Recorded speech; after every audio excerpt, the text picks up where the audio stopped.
welcome. We're going to begin this evening with a public hearing in reference to the closing of the current Elon Elementary School.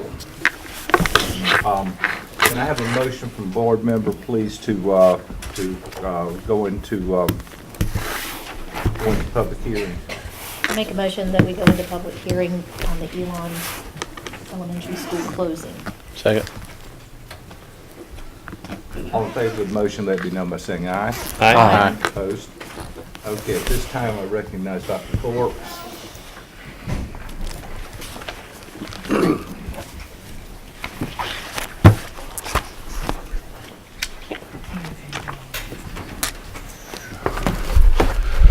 Good evening, Chairman Van Pelt, Board of Ed, Dr. Harrison.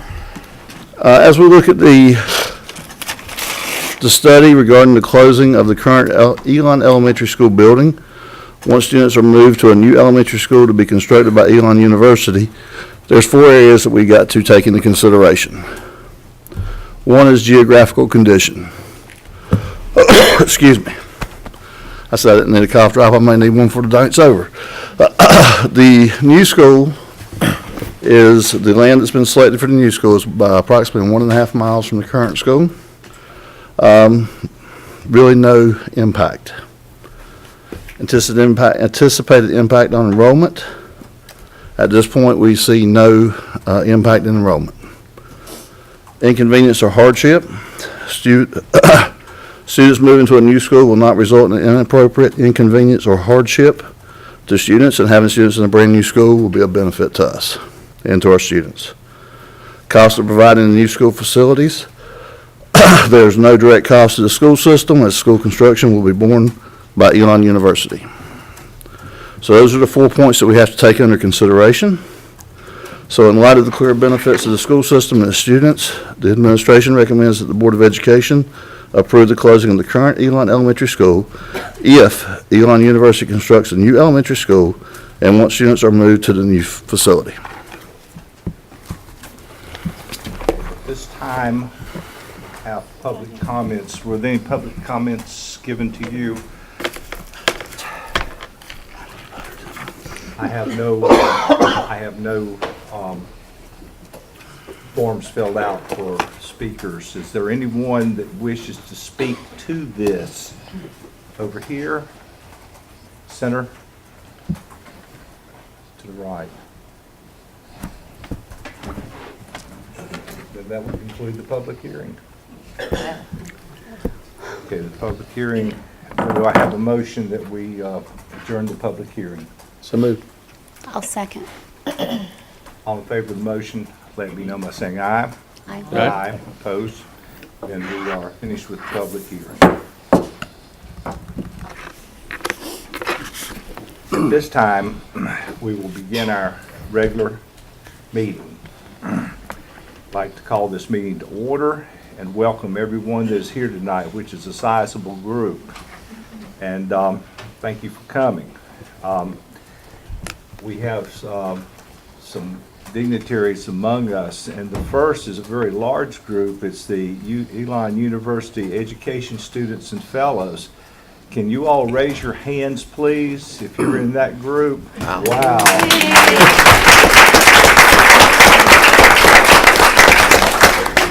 And we have contracts out in the lobby. He's not kidding either. And also Ms. Stephanie Braxton with Alameda Citizens for Education. And I think in the very back we have in the hallway we have 2 county commissioners, Amy Gailey and Bob Bird. Thank you for coming. Are there any other elected officials here that I've overlooked? Okay.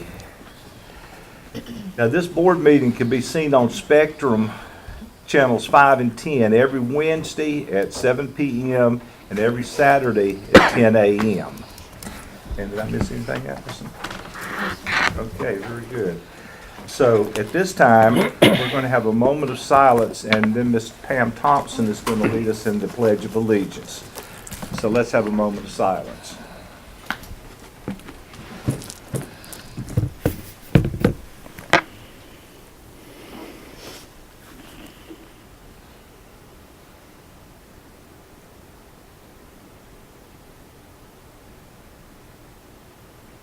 Pam.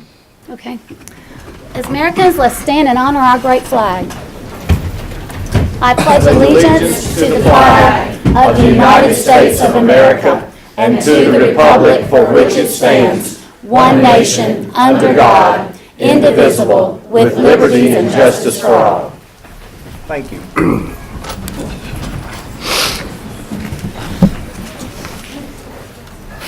Board members, at this time, we need to approve the agenda, and just want to be sure that there is a change even after this morning. There is the item under curriculum instruction, section I, number 1, contract for staff devices. Dr. Boss has asked us to pull this because we don't have a contract yet to approve. So that changed. And I might say, because we've got such a large group here tonight, we might need to approve this with just a little bit of latitude too.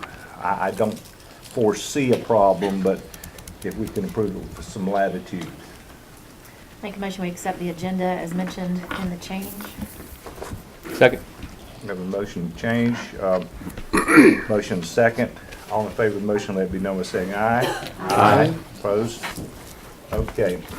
Approval of minutes. Minutes have been published online for all of us to read. Is there a motion to approve the minutes or any changes to the minutes? So moved.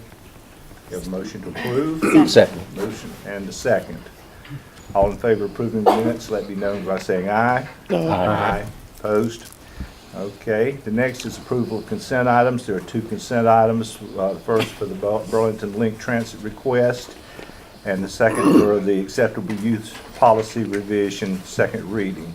Do I have a motion that we approve those consent items? I'll make that motion. Second. I have a motion second. All in favor of the motion, let me know by saying aye. Aye. Aye. Opposed? Okay. At this time, we have recognitions, and Ms. Gant, you have recognitions this evening.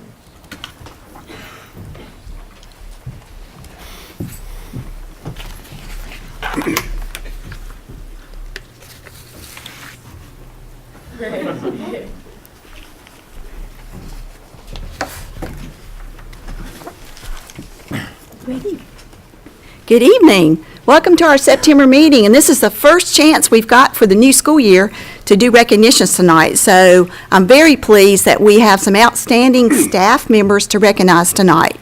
So first, I'd like to start with Miss April Drake from Newland Elementary, if she would please come forward.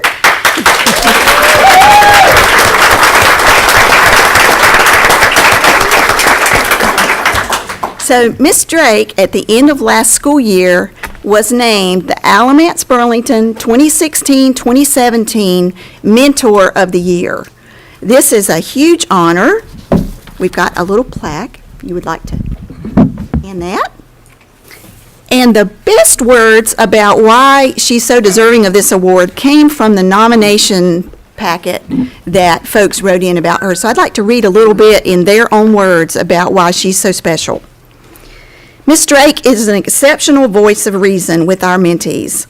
She listens well and provides meaning and timely feedback, but also physical support.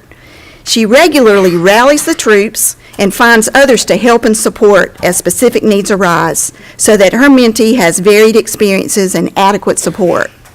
She models best practices, reinforces feedback from administration, and truly serves as a consistent support to ensure the new teacher finds success. She gives her a voice, and she ensures that she has time and space to grow.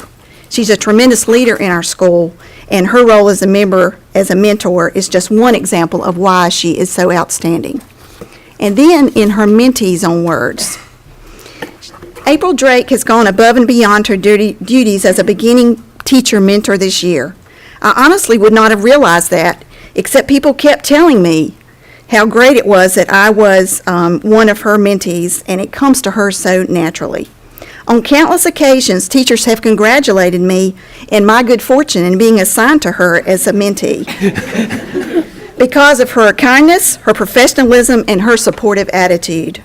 The same people told me again how lucky I was when they saw how frequently she assisted me with my needs. She has helped with large tasks and small. Being a first-year teacher has hard moments, but my mentor has eliminated much of my stress and guaranteed I will always have help when I need it. Ms. Drake, you are in a room full of Elon University students. We are proud to say that she is an Elon University graduate.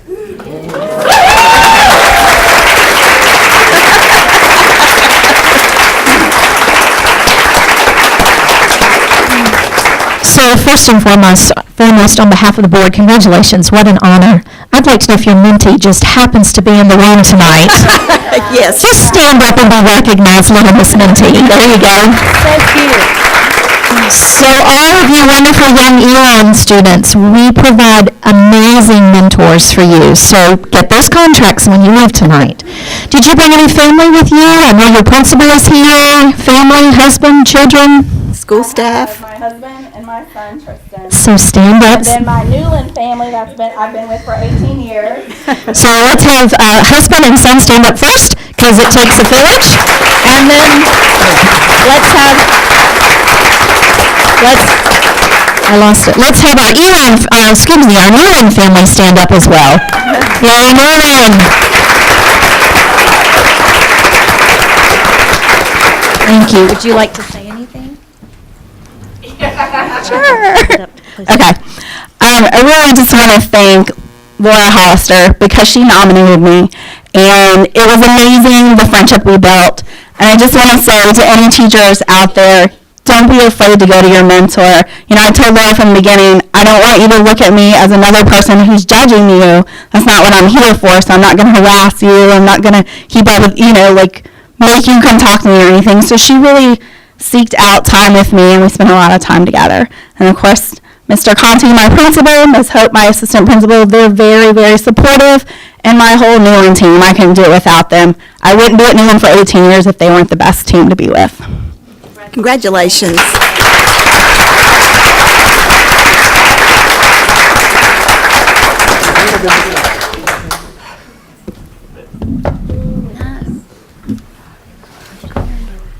Next, I'd like to ask three amazing folks from our Student Support Services Division if they would please come forward. And they are Carrie Moore, Western Alamance High School, Hope Fields Brown from Graham High School, and Carrie Ann Brown from Hillcrest Elementary.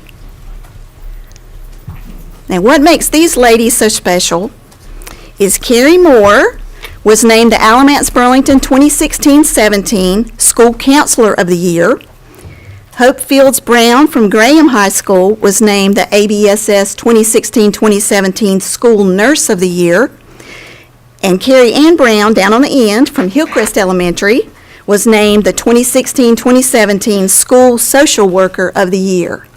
These are the best of the best in our Student Services Division.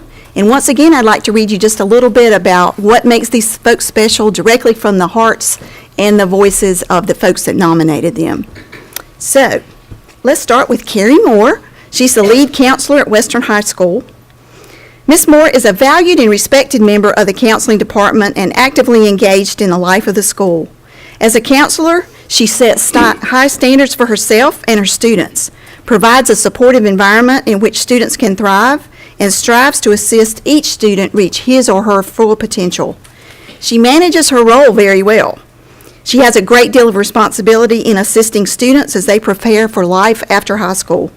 She oversees student scholarship opportunities. She's a student services representative on the school improvement team. She serves as an AP testing coordinator, manages the Elon Collegiate START program for interested seniors, facilitates governor's school process, and oversees course registration and all that stuff, the everyday stuff. Here's from a parent.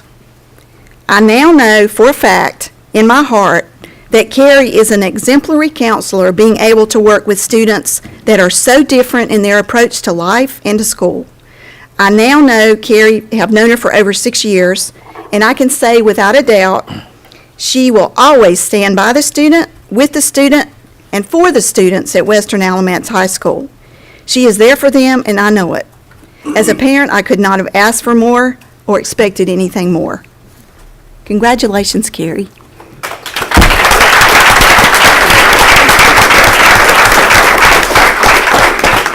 Do you have family in the audience? School family? My husband is actually moose hunting in Alaska, so Oh, wow. he could make it. That's different. Yeah. I know you have student support services folks in the back, and I think I saw your principal, Mr. Stephen. Congratulations. Next, let's honor Hope Fields Brown from Graham High School for the School Nurse of the Year. And here are some words about her influence at Graham High School. Hope came to Alamance Burlington Schools in the fall of 2013 and began serving as a school nurse at Graham High. She came in with an extensive set of nursing skills as well as interpersonal skills. She's been influential with the students, Graham High School students' health choices, as well as their academic success and advancement.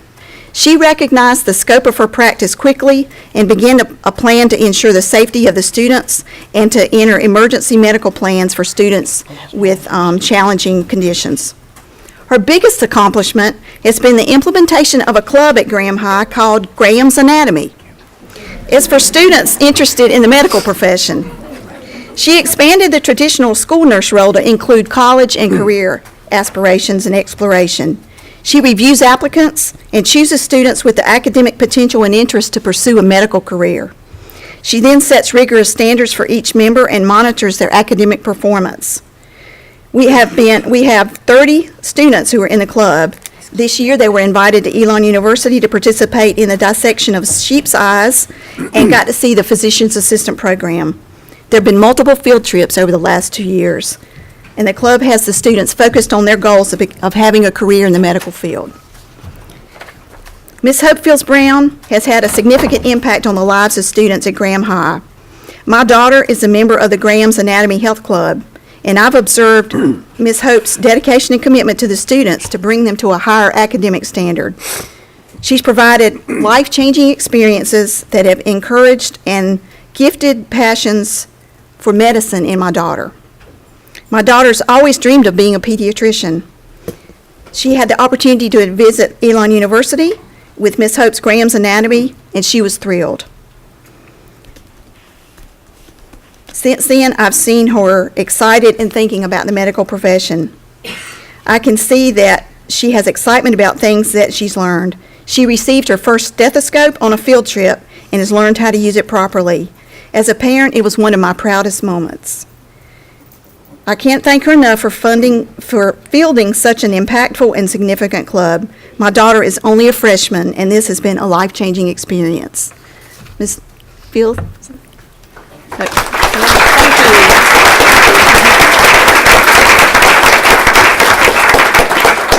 Have you got family and friends in the audience? My husband, my daughter, my mom, and my aunt. Can they please stand up back there?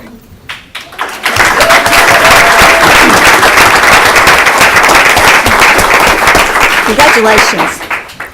Next, we'd like to talk a little bit about Carrie Ann Brown. She is the School Social Worker of the Year. She's at Hillcrest Elementary. She's in her 4th year with ABSS.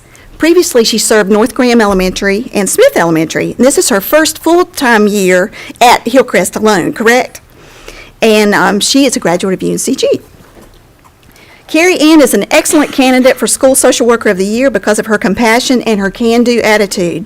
She's a vital asset for our team at Hillcrest. During the short time she's been there, she's become a valuable part of our family and community. She excels in communication and cares for students, staff, and family members with respect and dignity. She's dedicated. She starts each day by greeting staff, students, and family members in front of the cafeteria. After announcements, 2 kindergarten students meet in her office to practice their sight words. She managed Christmas cheer for 110 families.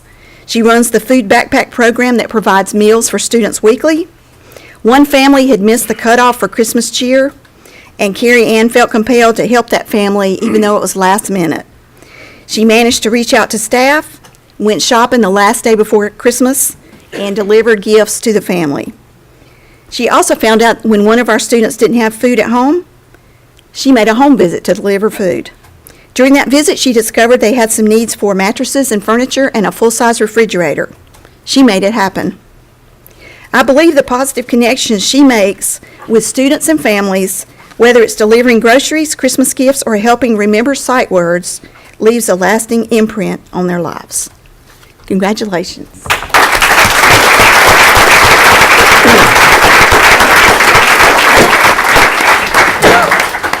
Do you have family and friends? I know you've got some Hillcrest folks in the audience. And I have my mother, Sheila Bishop. Where's your mom? Will she stand up? Stand up, Mom. Stand up, Mom. Mr.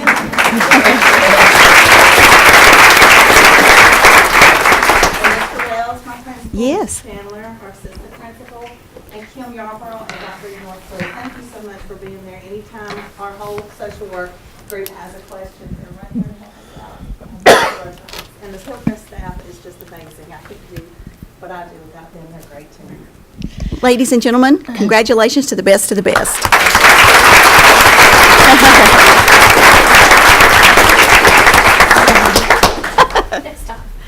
Next, I'd like to ask Mr. Jim Bryan to please come up, President of Fairy Stone Fabrics Incorporated.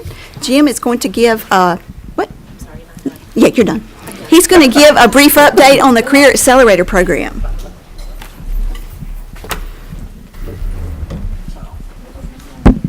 Welcome to menopause.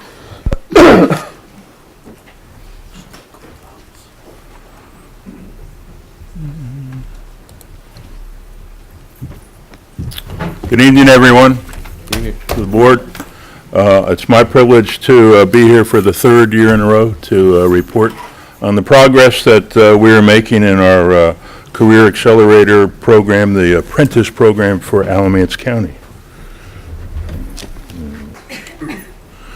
Just as a reminder, what an apprenticeship is hiring high school seniors and putting them through an 8,600-hour curriculum, 6,400 hours of manufacturing in the plant or in the member company, 1,600 hours of college education. At the conclusion, we expect them to have a journeyman's license in their chosen field, an associate's degree in mechatronics engineering technology from Alamance Community College. They'll be paid for both going to school and to work at the member companies. We'll cover the tuition and the books, and they get a paycheck, and they're guaranteed employment after graduation.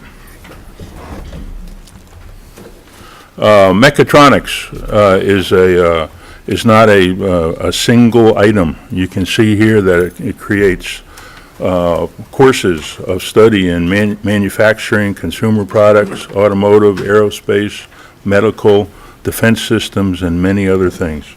And this is the first year that Alamance Community College, in their advanced technology building, has the entire mechatronics course and equipment available to our students, so it's very exciting.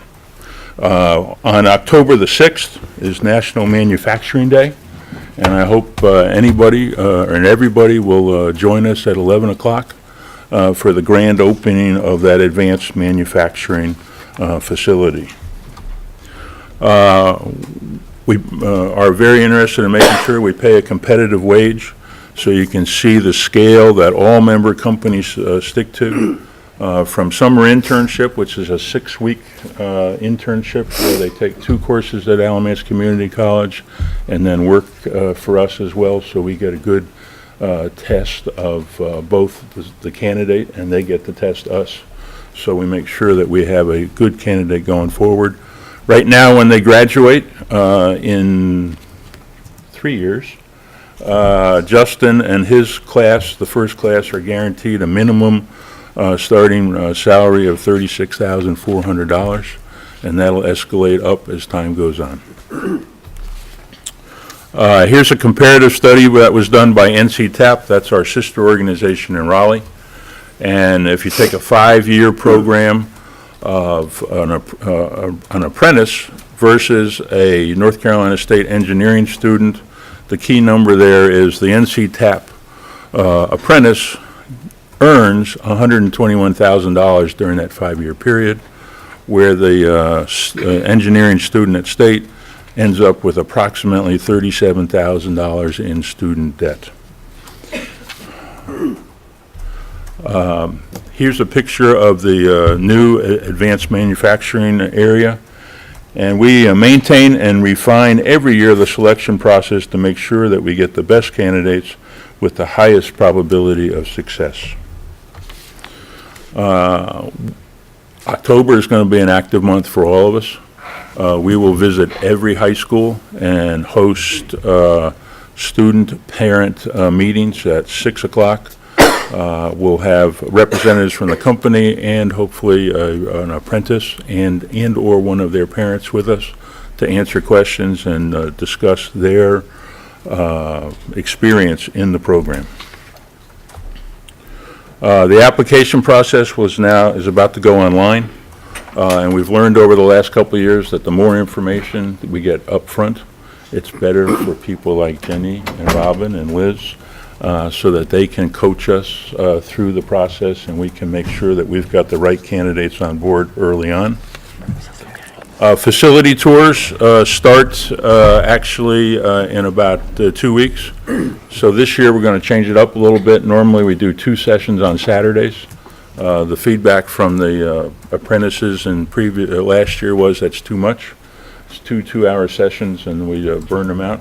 So this year we're going to do every company's going to do 1 session on a Saturday morning and 1 session on a weekday night, so that we make sure we give parents and students the best opportunity to visit us. Orientation is a very important part. That's by invitation only.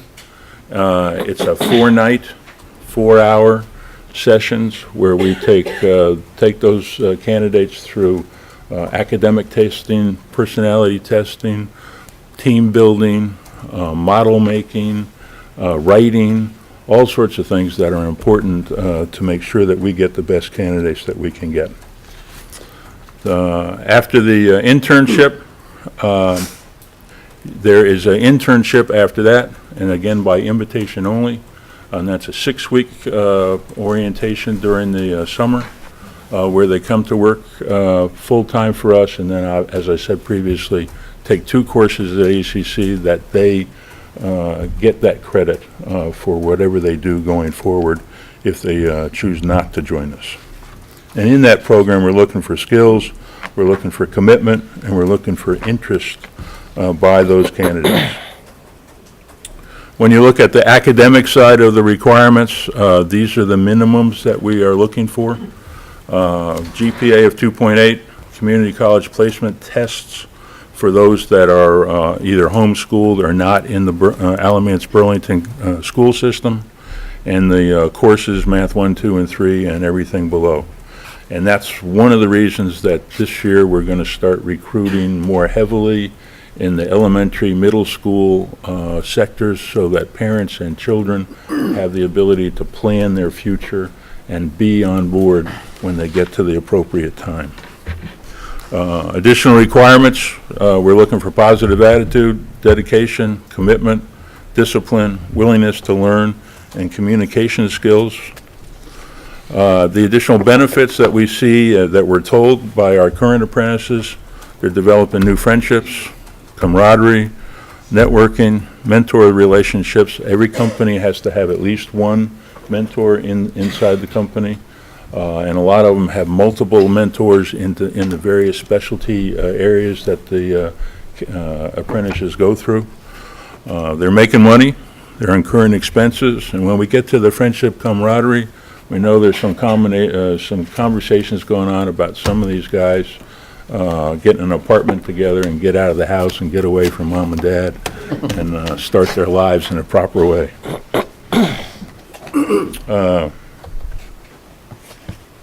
Let me just go back. Can I go back? Yeah. That picture right there is a picture of the can sculpt that our apprentices did this past year. Can sculpt is part of our ability to make sure that these young folks learn how to give back to the community. So the 7 of them, the 8 of them designed and built a Formula One race car out of cans and boxes of food. The member companies, we ran a drive. We raised, I think it was 4,700 cans or boxes of food that we gave to allied churches to their food pantry, and had some fun along the way. Here's the schedule for the program. First year, when you're a senior in high school, half day at school, half day working. We have to be flexible about that because we have athletics and a few other extracurricular things going on at school that we are responsible for. Second through the fourth year, when you're at Alamance Community College, 1 day a week, everybody, and we don't want anybody doing this as individuals. We try and send them together as a team so that they take their classes all on the same day, not necessarily the same classes, but they're all there on the same day, and then they're working full-time the other 4 days of the week. They're paid for both working and in the class. Today, as of this year, the state of North Carolina is picking up the tuition as part of their apprenticeship programs. And as I said earlier, it's a guaranteed job afterwards. The success of the program will be determined in the future by how the apprentices succeed. And the program will be a major success when an apprentice takes my position.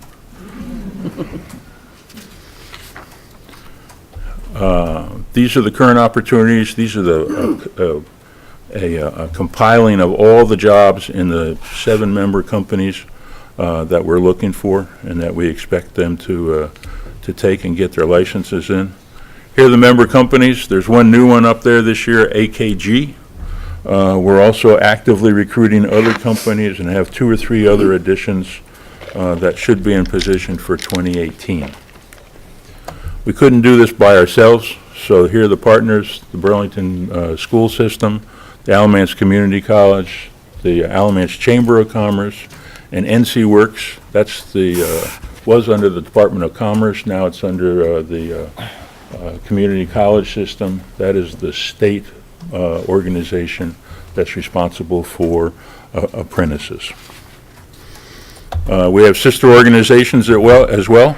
Apprenticeship 2000 is the mother. They started it all in 1995 and graduated their first class in 2000. We've learned tremendously from them, and we learn tremendously from each other on a monthly basis when we meet together. Here's a little year-to-year comparison about participants. You can see in the first year, 2015 and 2016, there were 22 students that toured the facilities. Last year, or earlier this year, there was 46. And so we're getting good uptake from an interest from a number of people. A lot of that is a result of the career development counselors and the school counselors jumping on board and helping us find the right people and to promote us as well. And we've got an aggressive schedule here in September through December to spread the word. There's a picture of our signing ceremony on August the 25th of this year, where we welcomed 5 new apprentices to the program. And you'll see the 7 apprentices behind there with a few other key people that are also in this room, by the way. So we're very excited about the next year. I would like to introduce Justin Padmos. He's the apprentice at Fairystone Fabrics this year. Christian Salas is also sitting at that table. He is not with us tonight, so if there are any questions for me or Justin, we'd be happy to answer them. Not necessarily a question, but just a statement. It's my understanding that in this state, we have approximately 60,000 jobs that require this type of mechatronics training at some level or another, and these jobs do pay well, as you pointed out. The starting salary. When we were getting this thing off the ground, Ms. Thompson and I went over to Whitsett and talked to some of the staff there and workers, and they had some of their floor workers that were making in excess of $100,000 a year. These are not management type people. These are people with some extreme skills. Those are highly skilled folks at Mechanical Systems, making parts for the space shuttle and all sorts of other military contracts. So we might, That could say the sky is the limit. the sky is definitely the limit, and we're not looking for entry-level people. I mean, we're willing to spend, it costs us, just so everybody knows, somewhere between $150,000 and $180,000 per person over the 5 years. That's what the company pays. But that's a investment that all of us see as very beneficial going forward, because we don't have the technical workforce or the skilled workforce coming through the front door today. We've got to train them if we can find them. And so here's a way of providing a career path for a lot of young people in Alamance County, so they can stay here and work here, pay taxes, and be model citizens as well. Justin, I'd like to hear your experience, because you look like you're chomping at the bit to say something.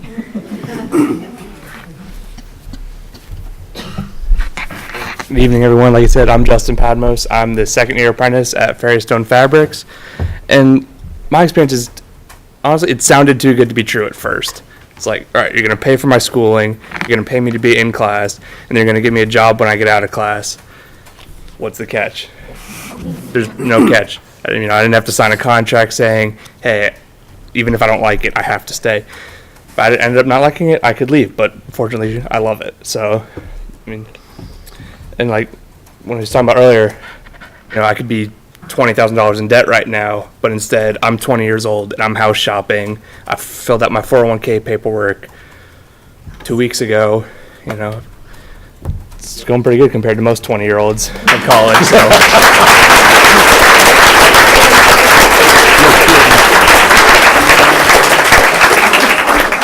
And on top of it, the other group of apprentices, the ones in the background, they're turning out to be some of my best friends that I've ever had and probably ever will have. Like we're super comfortable with each other. We talk basically every day and stuff like that. And also medical benefits are pretty good too. It's like when I got on the program at work, it was better than what I had through my dad. So yeah, pretty good. Any questions? I just say that this is, the CAP program is just a great partnership between ABSS, community college, private industry, to make a real difference in our community. And it's going to make our community a better place in the long run. So I thank you for this, Jim. Thank you for your time. Appreciate it.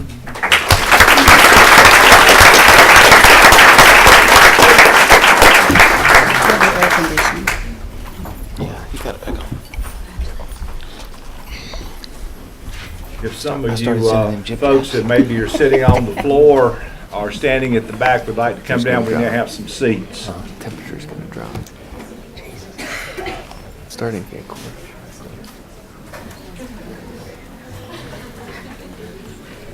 Actually feel a little breeze.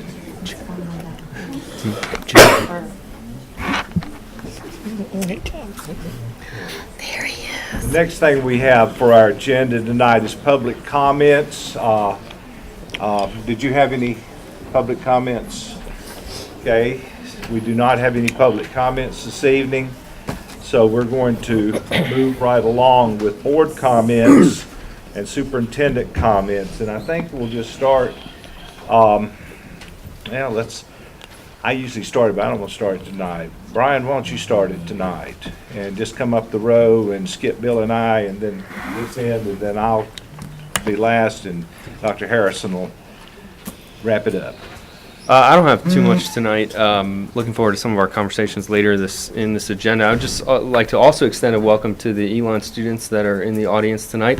I'm a proud member of the class of 2003 myself, and it is because of all of you that and our students within Alamance Burlington school system that I have so much hope. There's a lot of divisiveness in our society, a lot of more problems in the world than any of us can count, and if we all come together in this next generation, have no doubt that we can accomplish them. So thank you for your interest in education field. The ability to not only change one life, may sound cliche, would mean a lot. But the work that you do as a teacher day in, day out in the education field has the ability to change the world. So thank you for your interest in a truly, truly noble profession. That's all I have. Okay. Well, No, you want me to say something? okay, I thought you passed, but go ahead. No, I was just twitching. I also wanted to say something to the Elon folks. Raise your hands again, all the, wow. All right, put them down. Okay. The that's whole good. room?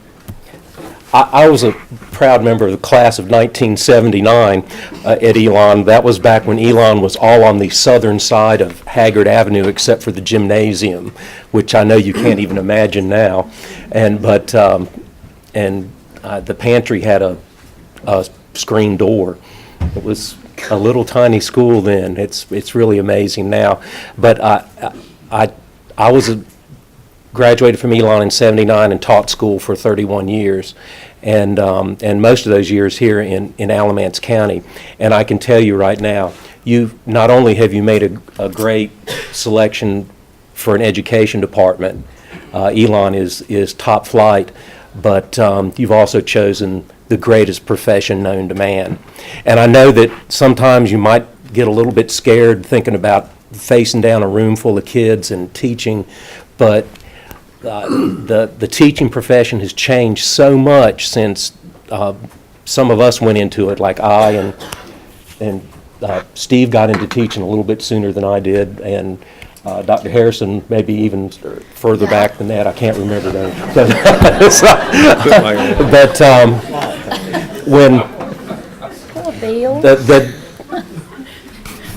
the type of support and help that you have at the school level and administrative level is so different and so vastly more accelerated in regards to ensuring your success so that you have great success working with your kids is amazing compared to what it was 30 and 40 years ago. I can tell you that my entire mentoring process in 1979 when I got my first job as a band director was in Caswell County. I was given 6 schools. I had to make up my own schedule. A principal threw me a set of keys. That was it. And I had to figure it all out on my own. And we don't let that happen to teachers anymore. And so, and the other great thing is that you're going to be around kids, and it's fantastic. And I know sometimes kids can be scary, but Joe, stand up. Oh my gosh. Yeah, I taught Job for 3 years in middle school, and see, he's not scary at all. Sit down. We love him. And but the one thing that I regret that I didn't get to do while I was in school at Elon was I didn't get out into the schools that were close by. Hardly at all. I was so busy being a college person. But if you can get in front of kids and if you can get a chance to watch some great teachers teach and then sit down in a quiet moment and try and think back on the great teachers that you've had through the years and then write down what it was that they did and how they presented themselves and how they connected, and then borrow that, because I know those teachers would be proud to know that the students that they had once upon a time are using some of their same techniques to succeed with kids in another generation. And I'll tell you one other thing. All the years, and I had 14 student teachers in the years that I was in this area, and the best student teachers I ever had were from Elon, hands down. So you guys are at the beginning of a great adventure, and we are proud to know that this huge class of educators is coming along. We need you. Okay. Patsy? Gotta save my voice later. Okay. I just wanted to just add on to the three ladies that were standing up here a while ago, the school counselor, the social worker, and the nurse. Working with sexual assault and domestic violence for many, many years, that was some of the main people I worked with doing prevention in this school system. And a lot of us have no idea what really walks in the doors of our schools every day, what they're walking from. Some of us don't even have an idea of what it takes just for that child to get to the bus, because there are a lot of families that aren't safe, and there are a lot of families that are hungry, and there are a lot of issues that get put in the book bag and walk into the schools with these young people. And I cannot thank them enough for the difference they make. They are literally change agents, and they're also life-saving people, because many times they have to make decisions that are very difficult to save a child and to save a family. And if they could just do a PowerPoint on what they've done and who they've done it with and the outcomes of it, and us to see it, we would all just not believe it. Any school is not about math and science anymore. It's about everything. And I'm very proud of our school system to know the quality of those kind of professions and our teachers and anybody, that what we do for young people whenever we know there's a need. And I can't say enough about the way we work together. The principal, the teacher, all the way down, that custodian knows what everything's going on, trust me. And I just appreciate them so much, because not every system has that, and not every system might not believe in that. And I know that's one thing that we do believe in Alamance County, is putting the needs of that child first, because you just never know what a kid is living with at home and what they have to walk through just to get to school, and what they bring to school with them, and how that can show up in disciplinary issues or learning or anything. And I just think that we're just a big family, and we've got a lot of love in our staff, that they respect each other and they support each other, and they're all about that kid. And it starts at the top. And I appreciate you, Dr. Harrison. I appreciate these board members. I appreciate everybody in this room, because I know what you do. Some of our people are at least 5 people, because they never stop. And it's always for that one reason. It's about that child and the future and the life. And when you hear about the CAP program and you just watch a community work together, because it's all about that, the future. And hear just this young man talk about his experiences. You know, school is a big deal, but it's about a future, and I'm just thankful we've got a whole county and businesses and everybody that really gets it. I know Proverbs 29:18 says, where there is no vision, the people will perish. And if you don't think that's true, you are really missing it, because we have to be brave enough to think outside the box, and some of us leaders have to be willing to stick our necks out. And I'll do that any day of the week, but I just really want to focus on those 3 women, and sometimes just what they face. They are the true Navy SEALs of this school system, and I'm just very proud that they work here with us. Thank you, Pam. I think we all feel like that. Tony? I'd just like to say thanks to Teresa Fawcett, the principal at Southern High School. We had a great board lunch there. Several of us today ate lunch down there and had a short tour, and just appreciate for her and her staff and their hospitality. And thank you to all the Elon students who are here tonight, and I hope that you'll come back, and hope that you'll stay in Alamance County. And wherever you end up, though, I would encourage you to run for office and be leaders in your community wherever you go from here. So thank you. Thanks, Tony. And just again, thanks to the Elon community and students. I know it's a night of you giving up to be here, and we appreciate it, and hope you're learning a little bit about what we do. I'm going to have the pleasure of speaking with Mrs. Winter's class coming up, so I look forward to that. So thanks for being here. All right, thanks. I attended the Region 5, or District 5, North Carolina School Board Association meeting in Winston-Salem last Wednesday. And ABSS Board was recognized with it's called the Silver Bell Award for whole board training. And the criteria is that every member of our board was actively involved and worked to meet the 12 hours of training during the July the 1st to June 30th last year. And and this was presented to us. And Ms. Faulkner, I would like to, if you could come and take this and put it in a prominent place for a while here, that we could see it. Some of the board members, if you could hold it up, let the board members on the end see it. So I think we can give ourselves a pat on the back for doing the type of training that we do. I know many of us, or I think all of us, have been to lots of training in the past 12 months, and will continue to do so.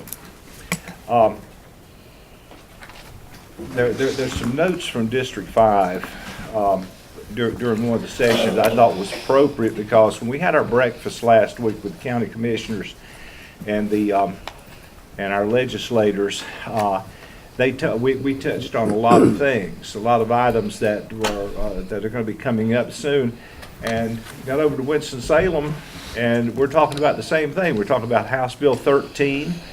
They asked us to keep this in the forefront because we don't know how this is going to come out. They encouraged us, our board, to have plans for full funding, partial funding, or no funding at all. And think about what our numbers actually mean in this. Does it mean additional classroom space, the cost of mobile units? If it is, perhaps we need to be thinking about making orders early.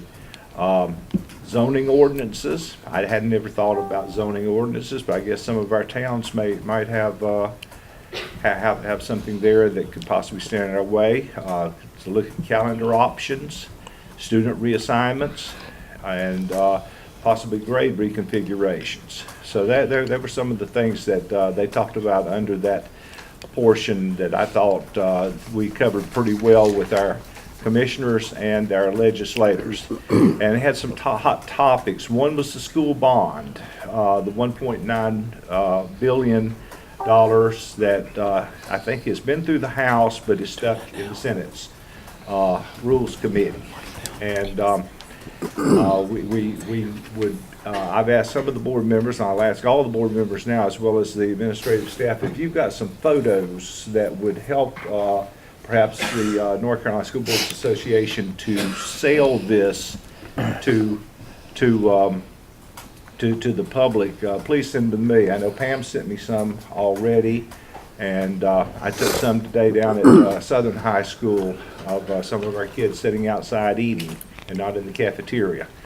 Of course, our K-3 class size is another hot topic, principal pay, calendar flexibility, and the possible local sales tax for education. So these are some of the topics we covered. It sounded like the same agenda that we had last week. So they just brought us right up to date. And I think we give ourselves a pat on the back for being ahead of this, and we're already talking about it with the appropriate people. The third thing I have, I would like to ask the Board of Education for your support. I was approached by one of the leaders in the North Carolina School Board Association about serving on their board of directors for the next 2 years. And there's a time crunch on the application. It has to be in by October 1st. And I've spoken to you all about this privately, and I would just like to, if I can, have a show of public support for that. And Allison, I will kind of turn it over to you at this point. Well, I certainly think that you have earned the opportunity with all of your years of service, so I certainly would stand behind you.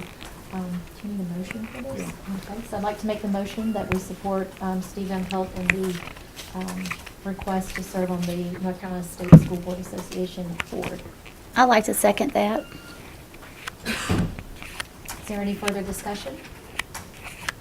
Okay, all those in favor, please say aye. Aye. Anyone opposed? Okay. Okay. All right, thank you. If that's reflected in the minutes, please. Thank you. And I think that's all I have. So Bill, up to you now. Sure. I'd like to introduce our first student representative of the 17-18 school year, Al Dean. He's a senior at Western Alamance High School. He's the student body president. He's part of the Go Green Club, the Warrior Buddies. He plans to attend High Point University and major in political science, and he's a member of the basketball team. So we met with our Superintendent Student Advisory Committee last Monday, Al, for the first time, and have a great group of young people, and it's always a highlight to hear what they have to share with us. So, Al? I didn't recognize Al when he got here. I thought he was an attorney or something coming down to take Al's place. Because, I mean, we were together on Monday, he had shorts and a polo shirt on, so he looked a little bit different tonight.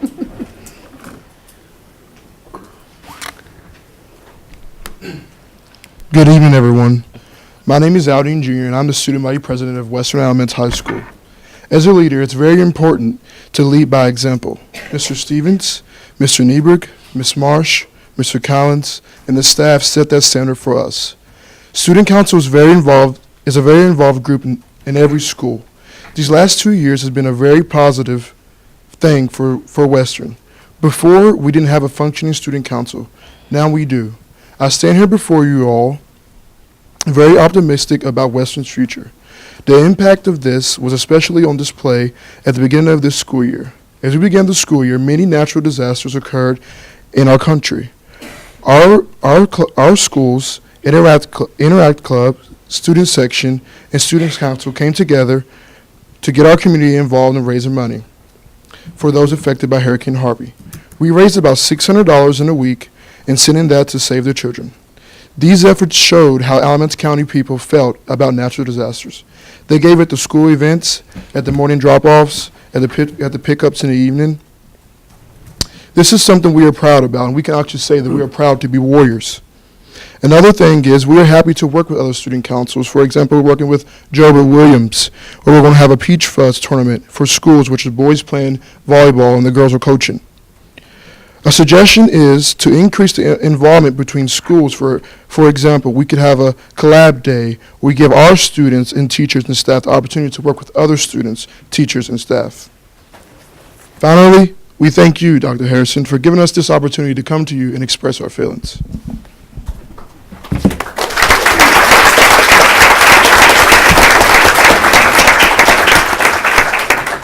Thank you, Al. Well said. Can I ask what Peach Fuzz represents? Well, Is it for the non-shavers yet?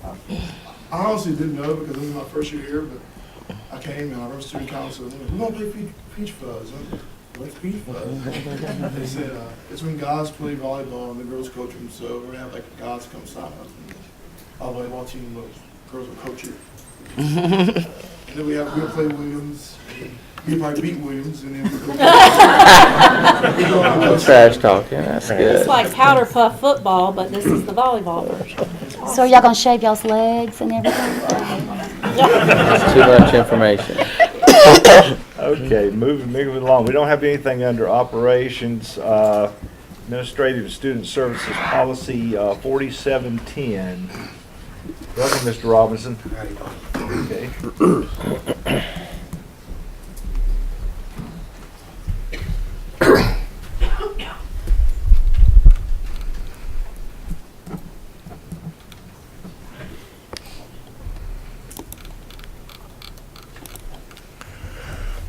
Good evening, Chairman Van Pelt, Dr. Harrison, members of the board. I'm pinch hitting for Dr. Monroe tonight. I bring to your attention an addendum to Board Policy 4710, and it relates to students with disabilities, more specifically students with IEPs, and it charges us to, as we implement the policy, it charges us to do an individualized assessment with those students to see if there are modifications that we may have to make in terms of meeting that policy. Have we had any public comments? According to Dr. Monroe, we have not heard anything from the public. Okay, so this is second reading, so this will be a final vote tonight. Yes, sir. Board members, you have any questions? And do I hear a motion we adopt this policy?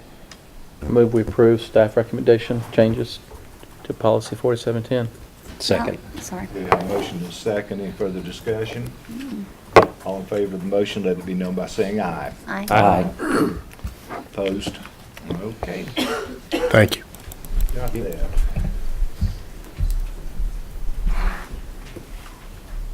Next is under curriculum instruction, the 2016-17 accountability results and plans.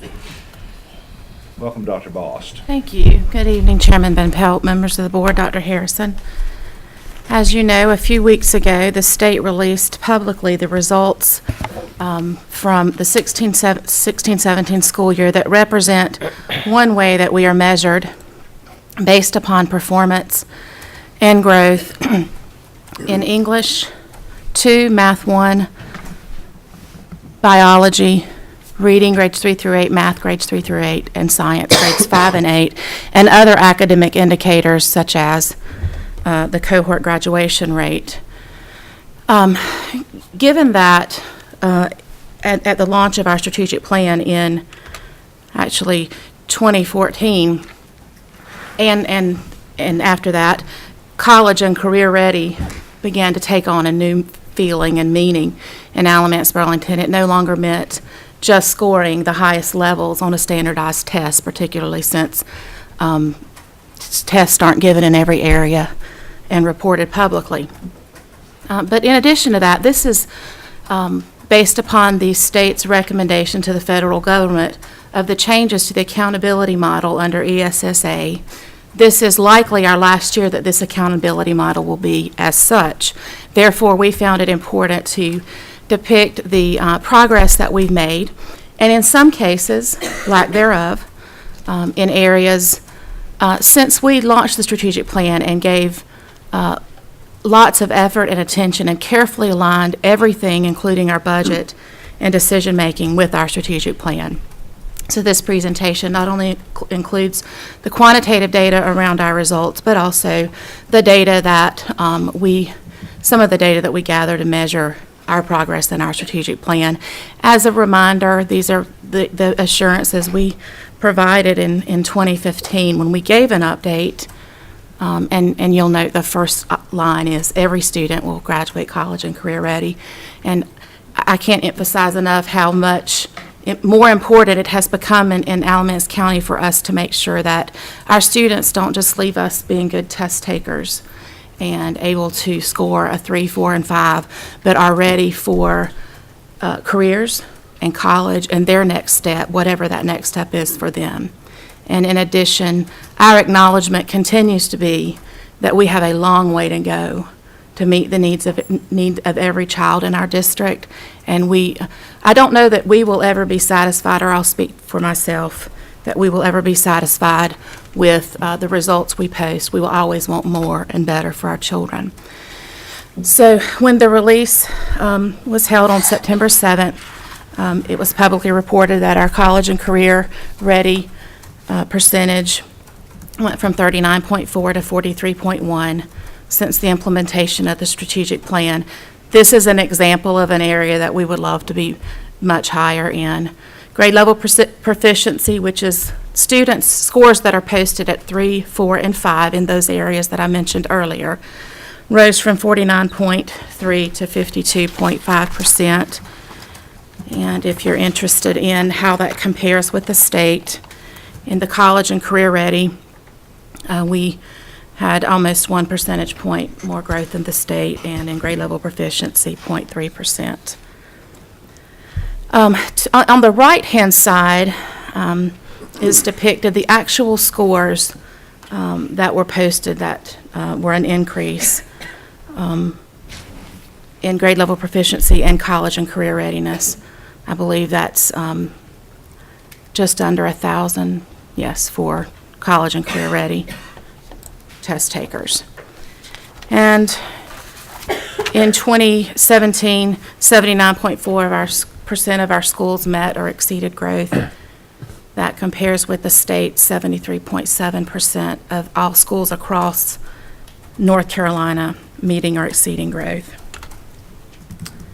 Here's another indication of where we know that we need to continually improve at a more rapid rate than we are now, and that's grades 3 through 5 reading, 3 through 5 math, 6-8 reading, and 6-8 math. You'll note that there are some more dramatic increases in 6-8 than in 3-5. That's an indication, based on our analysis, that the longer our students are with us, the better we do. The better they do. They deserve the credit, as do our teachers. It takes a while, and sometimes it takes longer than we want it to take for students to progress and us have an impact on their rate of learning. In science, grade 5, grade 8, and grades 5 and 8 have seen increases since the strategic plan implementation. A moment ago, I spoke to the notion that the longer our students are with us, the better they are doing, and 8th grade reading is kind of that point just before they enter high school, and we know a lot of students make a decision about how long they're going to stay after that, after 8th grade, or maybe even before. So I want you to note the yellow arrow on this chart. It's pointing to 0, which indicates exactly a year's worth of growth for the year that they spent with us. This is measuring the rate of learning. So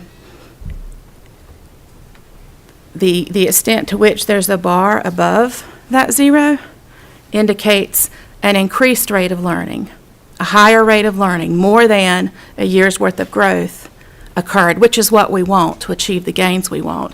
The extent to which the bar is below that 0 line indicates that it didn't happen. We didn't make that happen for our students in all areas. They were with us 180 days, and we didn't quite meet the 180 days rate of learning, worth of learning. Is that chart depicted all of our 8th graders? Yes, ma'am. Throughout the system? So the blue, let me make sure I'm calling the right color, because it's not like that on here.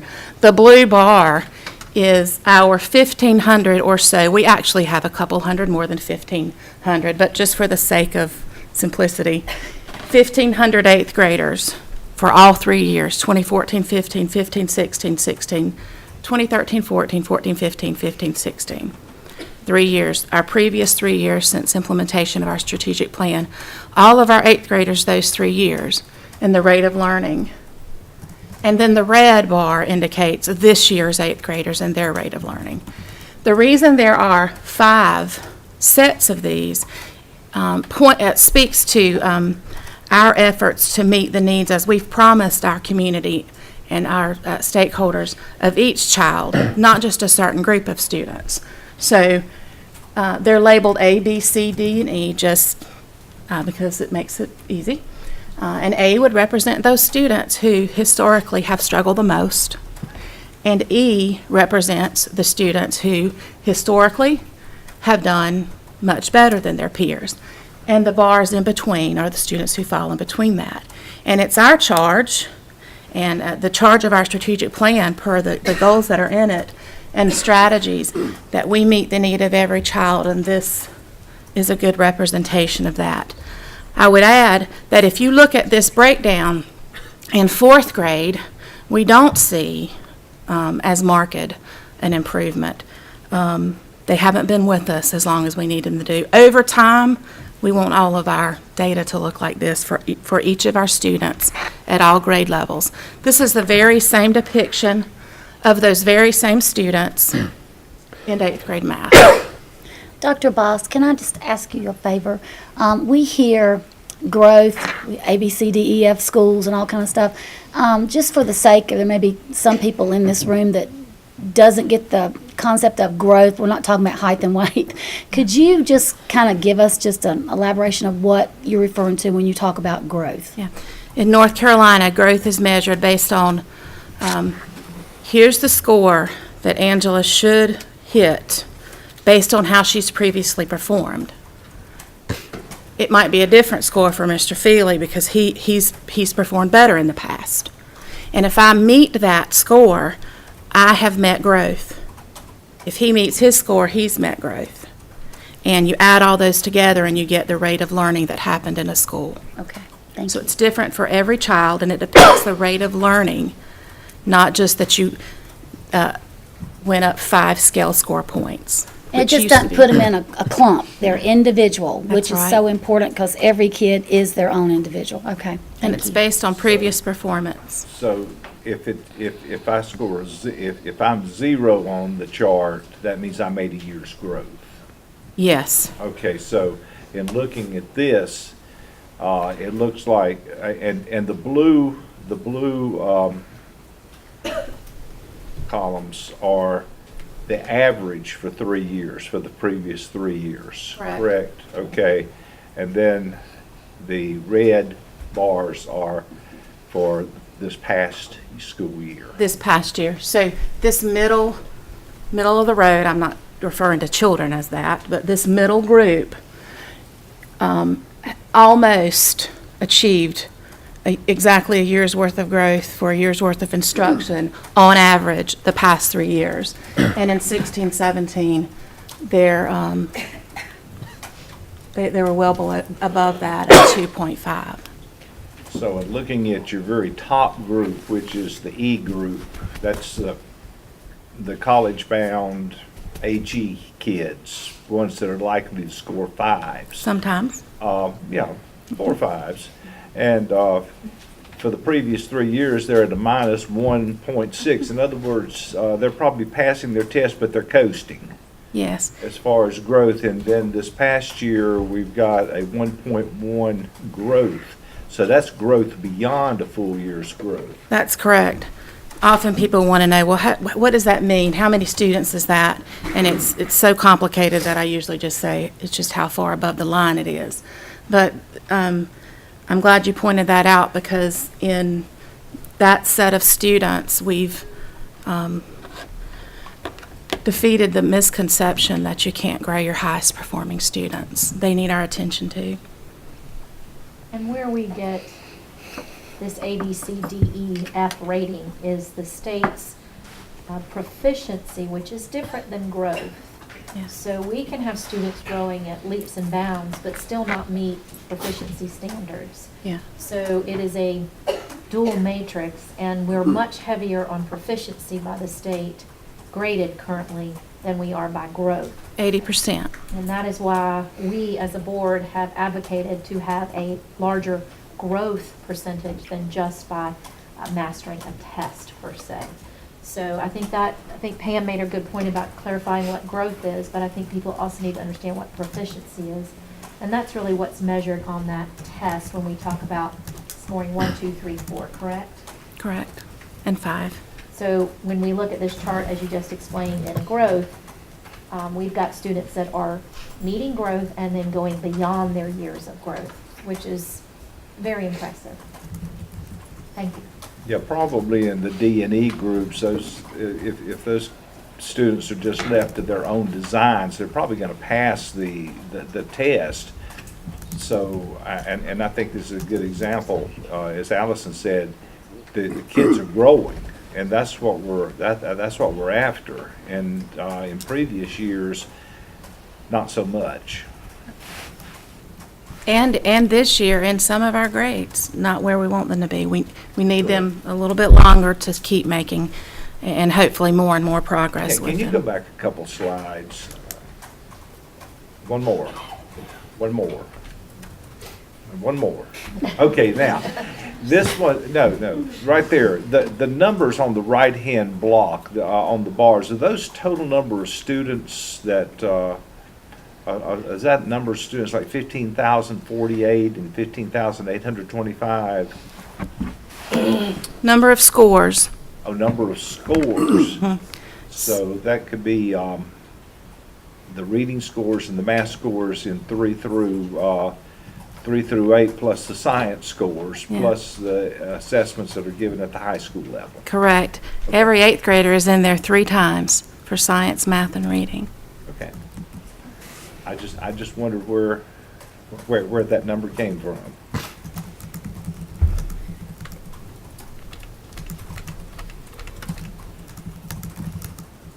These are our high school results this year. They give an even better indication of how well our students are doing the longer they stay with us, with the exception of Math 1. We have a lot of work to do with Math 1, and this year some of our high schools, in fact all of our high schools, are giving it even more attention and are attempting to use different strategies in writing those into their school improvement plan, and we're supporting that at the district level. It's a statewide issue, with the exception of a few districts who seem to be figuring it out, and we've already reached out to them. But English 2 and Biology 1 have seen growth over the past 3 years. In fact, our biology growth is 6.3 percentage points higher than the state as a whole over the past 3 years. And English 2, 5.7% higher than the state as a whole. And our Math 1, as I previously stated, has experienced less growth than the state as a whole. Can I just ask a question, because I don't know? Math 1,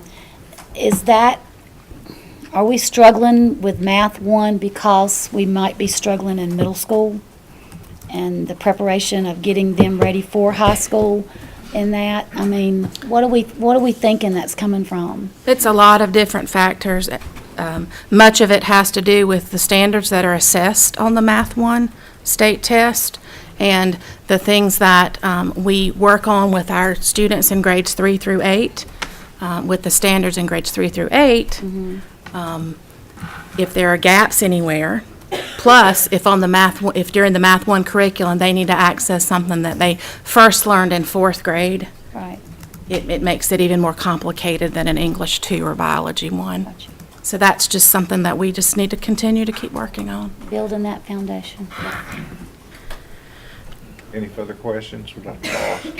Now, have you looked at the outcomes there in correlation with the schools that may have had turnovers and/or subs in the school? Have you just did a comparison? I don't want to call names, but I know some schools really had a lot of turnover in the math department. Yeah. And is it reflective then in the outcome of the scores?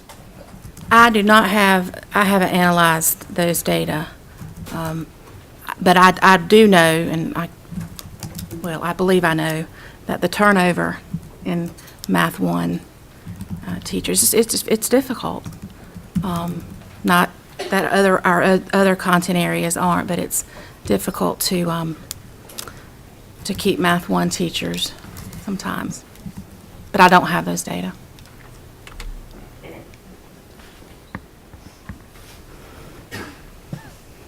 So since our strategic plan implementation, nearly $7 million, we've realized a nearly $7 million increase in merit-based scholarship dollars earned. And I'd add that in just since last year, we've added $3 million to merit-based scholarship dollars earned by students in our public schools. Go back to, is the blue bar, is that the average since 14, or is that the previous year? 16 million is what was earned. That's the previous year. No, that's the previous year. That's a great question, Mr. Van Pelt. Yeah, I think that's labeled wrong. I think that was last year with $16 million, because. Yeah, you may have told me that at the board work session. My apologies. That should say 2016. That represents 1 year. That's still great. It would be better if I could get that right.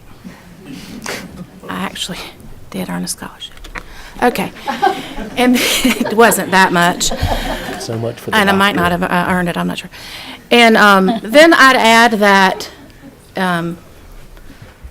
based on a preliminary count of the amount of grant funding that our community has invested in our public schools has been over $6 million since the implementation of our strategic plan. And not only have I heard our investors say that much of that has to do with our strategic plan being followed with such fidelity, it's required of the huge grants that we apply for. Do you have a strategic plan? And are you measuring progress? And that doesn't include all. At the beginning, you showed the strategic plan, and it said that one of our goals is that 100% of our students, I think, meet the college and career ready. am I correct in that statement? I think, what percentage of our students that graduate have satisfied those requirements? Right now, 43.1% of our 16, 17 students. However, that is students who are graduating 7 years from now, and I guess English 2 would be the oldest students in that, which is why it's so important for us to understand as a community and public school system is what we really mean by graduating college and career ready, and a heavy reliance upon a 4 and a 5, and not upon ensuring that our students are ready to enter and compete in the global economy is so dangerous. So those are my words, not anyone else's. But every student graduating college and career ready to us doesn't necessarily mean a 4 and a 5. But to answer your question, 43.1% of the tests that were taken in ABSS, 12,991 of them were college and career ready scores. What are we attributing to our graduation rate rising up? What have you seen what's really gotten into that for this year? You know, it's different at different schools based on whatever needs they determined were unmet at the time. Much of it has to do with our schools being more diligent about looking at each and every kid. And when you come to us as a freshman, there's going to be a competent, caring adult ushering you through to make sure that not only you're done in 4 years, but you're college and career ready. And that's very difficult.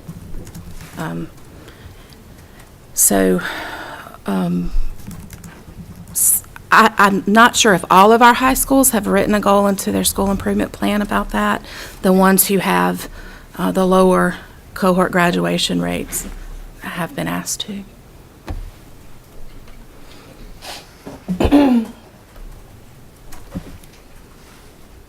One of our goals in our strategic plan, in fact, several of them attend to developing teacher leaders and the importance of that. And if you sign a contract with Alamance Burlington School Systems tonight, I'm making sure you're paying attention. We take very seriously developing teacher leaders because it's not just district leaders and building level leaders who serve students. So very briefly, I just wanted to share with you pre and post data from Teacher Leadership Academy participants. As you may know, this is a model that is unique to us. We don't really know of any other in the nation, and they self-reported that their job satisfaction from before and after their experience increased by 24%, school engagement 9%, leadership within the school 36%, empowerment 29%, and this is a pretty important one, 123% the reported increase of 123% in knowledge of community resources, which speaks to how important it has become in Alamance County for community engagement to be front and center of what we do. Again, college and career ready, ensuring that students has more to do, isn't just about academics. Our student growth, which is very important to us, has these 4 components in the model. Classroom instruction, which students are struggling, which are the advanced learners who we need to make sure are growing, and then of course the social emotional needs of our students are just as integral to student growth. So what then? What then do we do about this dissatisfaction with some of our data points? And for the second year in a row, you approved our use of 10 early release professional development days, actually 9. The last one is on the last day of school. We don't keep staff in professional development that day. This year, educators will be able to choose between general sessions, exploration sessions, or consecutive sessions. If you want to learn more about that, we'll be happy to share that with you. And this is just a brief summary of what they will engage in. And our focus this year is to ensure that we're getting even better at preparing our staff to meet the individual needs of learners. And we're proud that our teacher leaders, our teachers who have shown that they are able to meet the needs of all students, are part of that delivery of professional development, as well as our district and building level leaders. That launches officially on October 18. And I'll just close with what I began with, and that is we're committed to graduating the most prepared students, and we know we have a lot of work to do, and we appreciate your support in accomplishing that. Angela, I have a couple of comments, if you wouldn't mind. Going back to like the 8th grade reading. So, and I made some comments at the work session, but I just wanted to reiterate that I appreciate that you've demonstrated this data to us from the genesis of the strategic plan until now, and that we can see the metrics and growth that's been realized since that time. This community came together back in 2012, and we had a large group of community members that met for 3 hours a day every 3 weeks for an entire school year that put together a vision plan, which became our strategic plan. And when Dr. Harrison came, to his credit, we handed it to him and said, here, this is what we're doing. And he read it and said it's a good plan, and he's been the leader of the plan since he's been here. And, it's interesting, we have an editor in town that criticized comments that were made at the work session this week, particularly about trend lines. And I guess he likes to play count the A's and F game. But when we look at the trend lines, these are the trend lines that I was speaking to, and they are in a positive direction. And when our community supported putting together a strategic plan because we recognized we weren't where we wanted to be, and it takes an element of growth to get there. And so you don't snap your finger and the plan's done. You have to start from where you are and work towards it. And so the assertion that we're not focused on academic achievement is absolutely ridiculous. And I just wanted to state that this community met, like I said, every 3 weeks for 3 hours in 2012. And we've had community updates at least once a quarter since we began the plan. And this particular editor has yet to send a reporter to any of those meetings.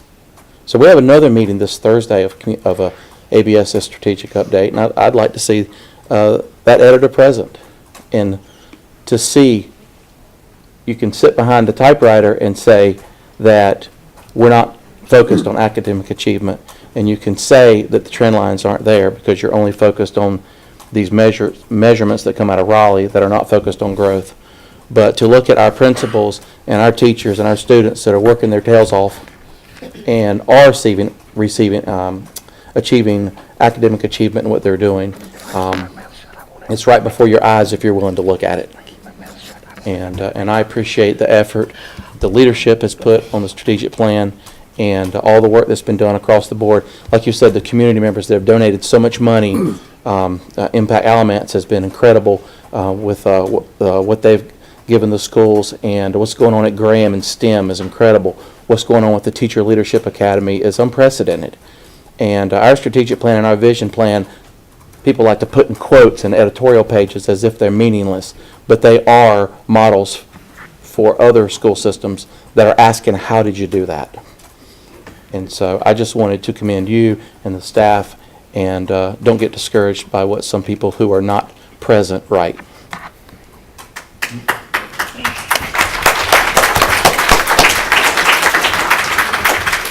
Dr. Boss. Tony, when we started this, it's a slow process. When in 1912, and I wasn't around then, by the way. Neither was Dr. Harrison. I just want to throw that in. The iceberg. They tried to turn the ship out of the way. A big ship like that, it takes a long time to turn it. And it's like whether it's stopping a freight train or turning an aircraft carrier or moving the Titanic or whatever. it takes a little bit of time, but once you start that turn, I think some momentum will be built too. And I think we're building momentum, but we're also having to build a culture within our community to do that. And I think appropriately that Alamance, Impact Alamance and now Alamance Achieves with the Strive program that they're implementing, we're going to be a big part of that.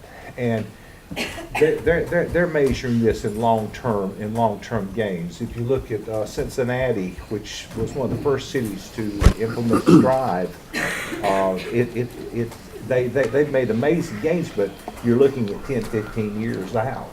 Mindset is everything. Mindset's everything, but it takes a while to turn the culture around. And if the culture, let's face it, we were a textile manufacturing community for many years, and when these businesses moved and left town, there were a lot of people that didn't have any other skills to work with. We're having to we're hopefully teaching kids how to learn and develop those skills over. So if that does happen again, hopefully they'll be able to carry forth other skills. We're having to think about how many jobs a person is going to have over a lifetime, and it may be 4 or 5 different jobs. So I think we've got to keep our eye on the prize, but the prize we may never meet the prize. We're always going to be setting goals and moving ahead toward that goal. And that meeting that you mentioned at Graham High School Thursday morning at 8 o'clock. 8:30. 8:30. I'm sorry. 8:30. Well, let Jenny know if you're coming so we can make arrangements. Dr. Boss? Yes, ma'am. I don't want to be the negative one here, but I need some clarification. I think we had, 3 or 4 schools that went to an F, elementary schools. And I hear what my fellow board members are saying. In my 9 years on the board, one of the things I've learned is to look at growth. But having said that, you have to look at, do we know why we went from where we were to where we were currently rated by the state? And more specifically, do we have any indication? I know it's a whole different group of kids to compare one year to the next. I understand that. But have the staff put together anything unique, different, other than the professional development to address those schools who is going in the opposite direction? And what do you attribute that to? It's not a trend. They, all 3 of those schools were on a positive trajectory, and then they took that dip this year. I have a pretty good clue of what happened at 2 of them, and we've addressed that. Still trying to figure out what happened on the other one, but we feel that we've got good leadership in place. We feel that the plan will address that, and I mean, no one was any more disappointed than I was when I saw that this year. Probably the principals were a little more disappointed than I was, but because, as I said, the trend line, we've looked at that every year. I put no stock in the A through F, but I do put a lot of stock in the numbers behind the A through F. The proficiency is important, and the growth is important, and we think we have a handle on all 3 of those. Right.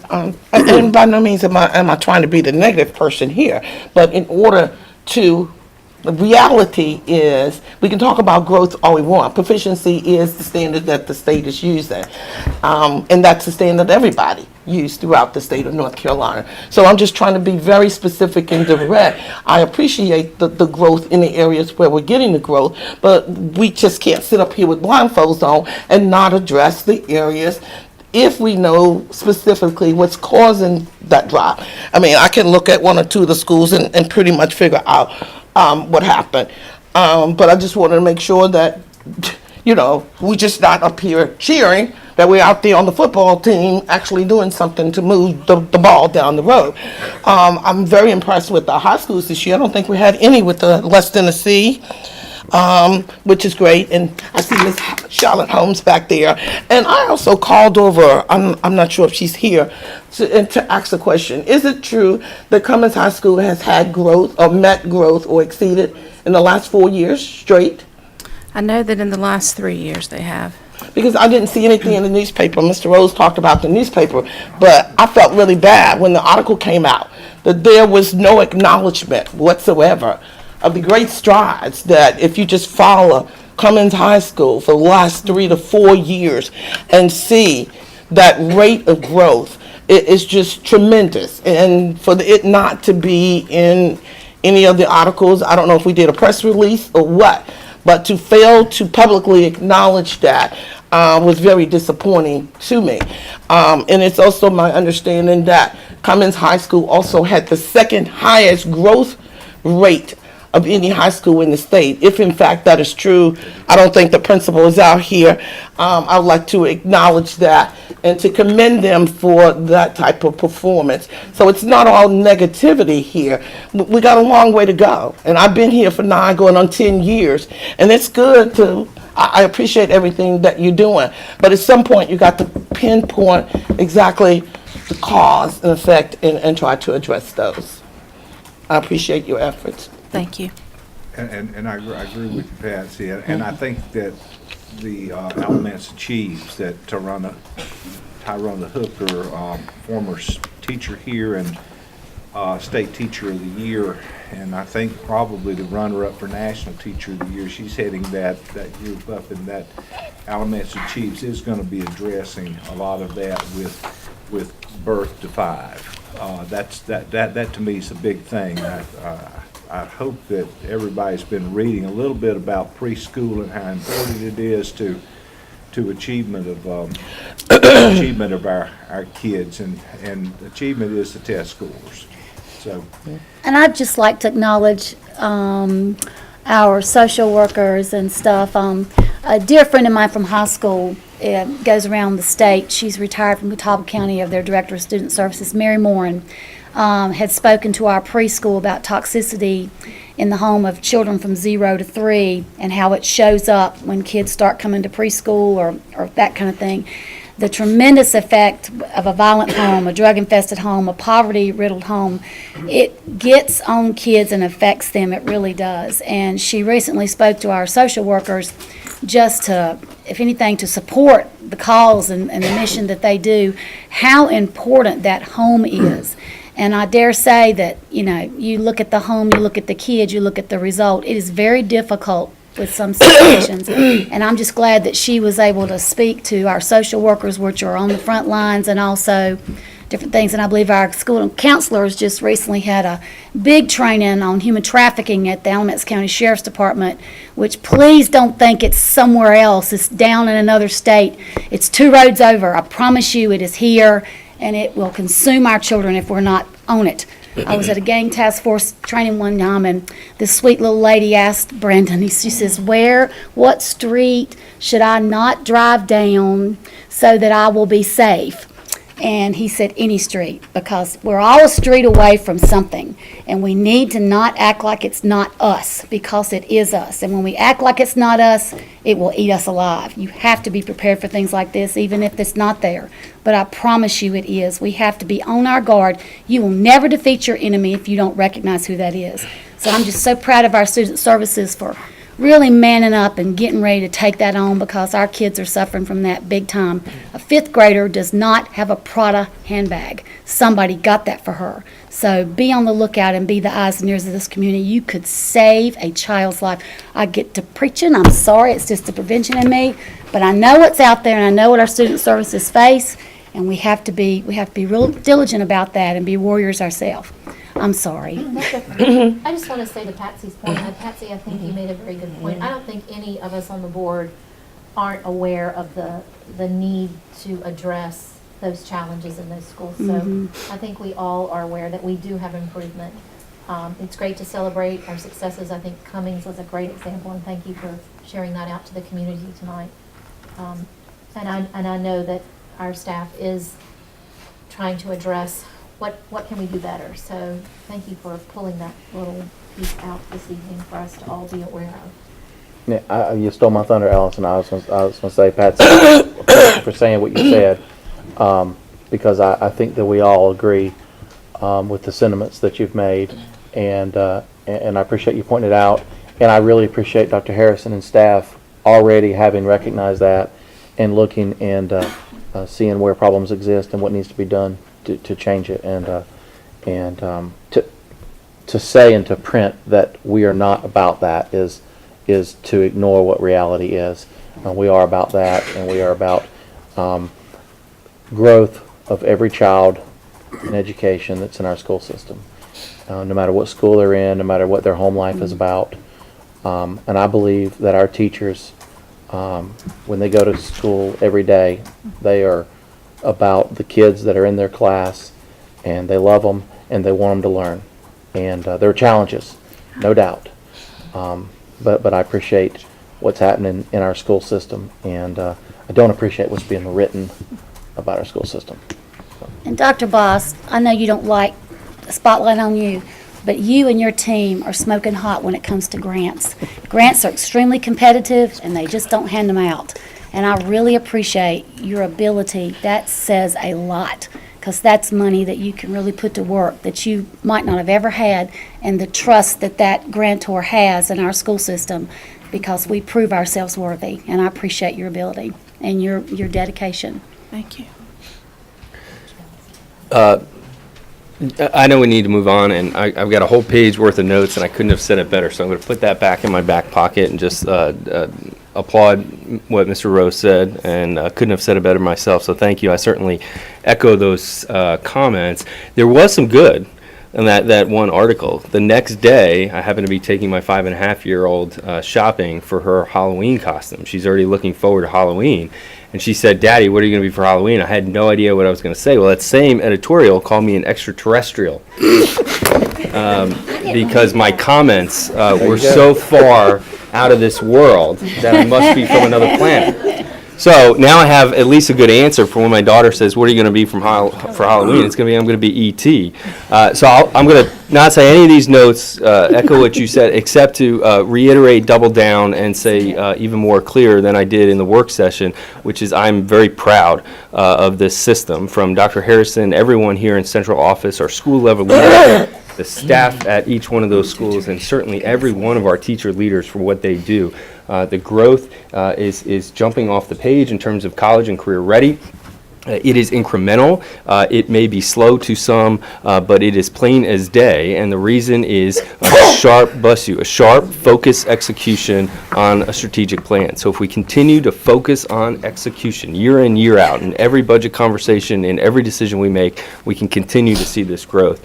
So I'm going to say something that I hope we can get out into the community, which is not extraterrestrial from another planet, which is there are good things happening in Alamance Burlington school system, and I know I speak for everyone on this platform in saying that we are proud of what is happening here. Okay, thanks.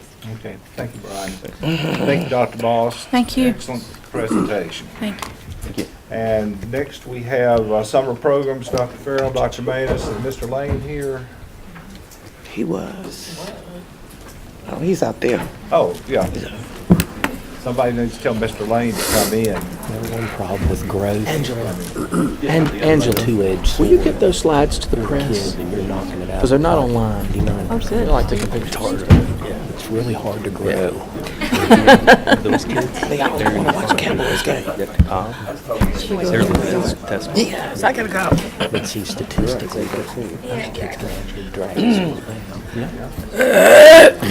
Okay.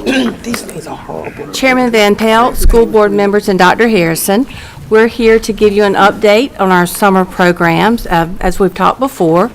In the elementary school, we did have a summer reading camp, which is our Read to Achieve summer camp. We had 72 hours of instruction from June 15th to June 30th. It was a full day of literacy instruction at 8 different sites, serving all 20 of our elementary schools. We had 90 teachers assist during this time. 879 students attended. So that's pretty good. So that's grade 1, 2, and 3.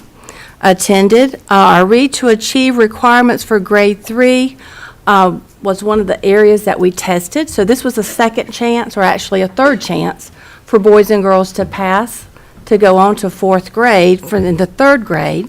So out of 267 grade 3 students who attended the camp, 5 students passed on the portfolio, 50 students passed by taking the TRC, which is a reading passage at grade appropriate level, and 17 passed by the RTA assessment. So therefore, 72 additional students were able to pass to the 4th grade. So it was very beneficial. One of the things that we did have some extra monies left over, because you never know how much busing and everything's going to cost. So in conversations with the state, we were able to fund intercession this year for our year-round schools. So this week, we have over 175 students attending our year-round, our 4 elementary school year-round intercession schools, students. So, and it had to be in literacy. Most of the programs are all day, and so that's another benefit from this process. Dr. Manus? Yes. I just want to make sure my math is correct. Okay. With this 3rd grade, Read to Achieve. So after the 72... 72 hours. Over the 72, no. I thought it was 72 students. No. After- No. We had, 72 additional students passed. Right. Okay. Out of the 267, so did we have 198 students that had to be retained into the 3rd grade and did not go on to the 4th grade because of the Read to Achieve? Possibly, yes. But actually, that's very typical for, I'm saying that's yes, but yes. They are in a class, so they had an additional assessment. And so some may actually be passed on to the 4th grade once they take the RTA again, if they're placed. So they're placed in some have the retained 3rd grade and some have an RTA retention. So, yes. Dr. Manus, how far into the school year will they take that RTA again? I think it's like mid-year. Okay. And then they can be promoted on to the 4th grade? And we can do some of that promotion mid-year.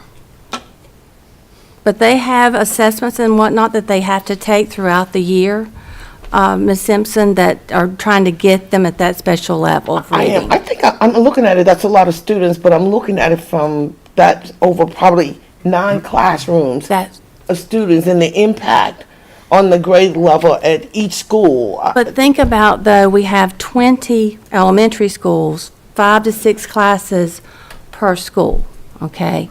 So it is spread out. We have what we call our TRC, boys and girls, our RTA transition students that we're working with, and they have to have a 90-minute instructional period in reading. It's just very focused, and the interventions that we work on with them. So many of those boys and girls are on grade level by the time they go to the next grade.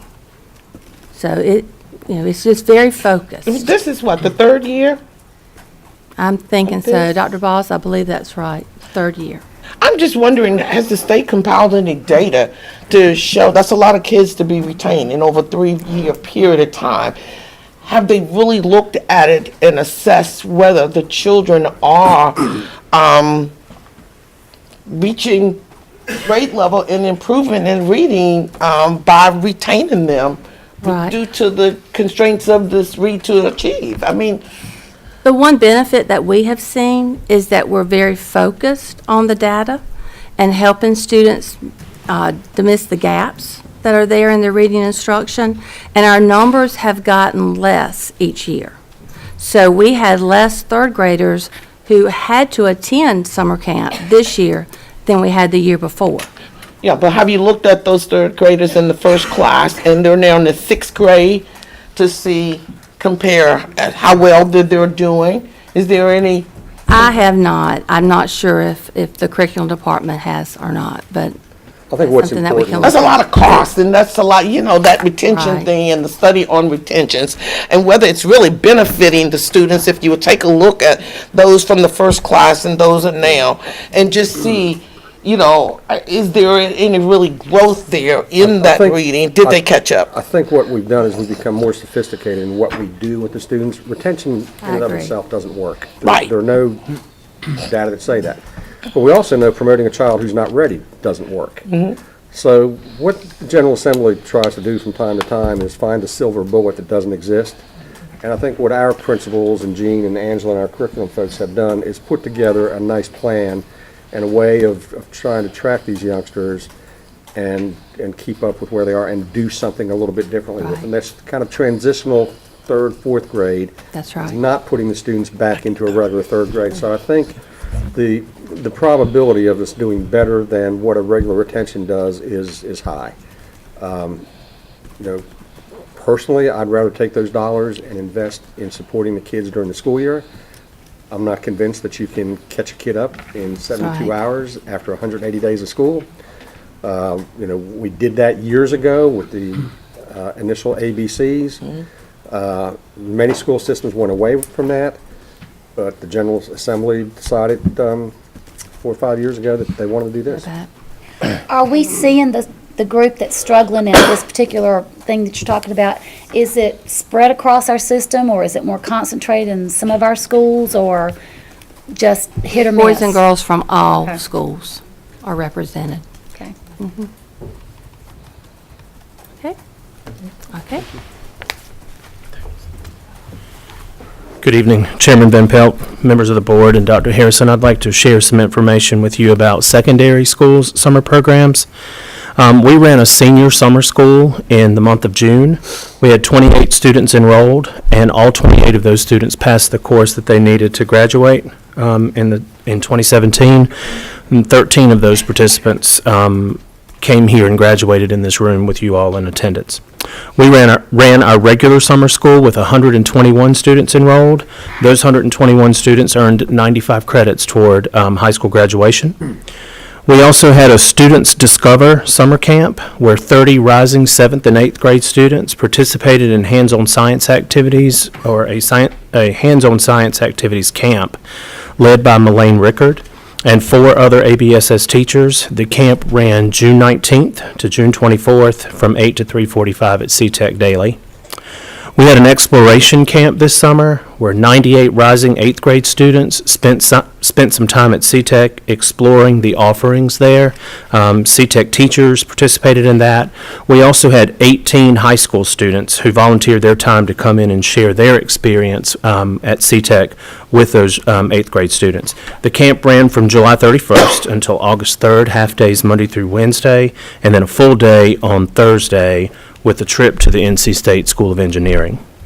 We had a leadership innovation. There were 2 cohorts of this program.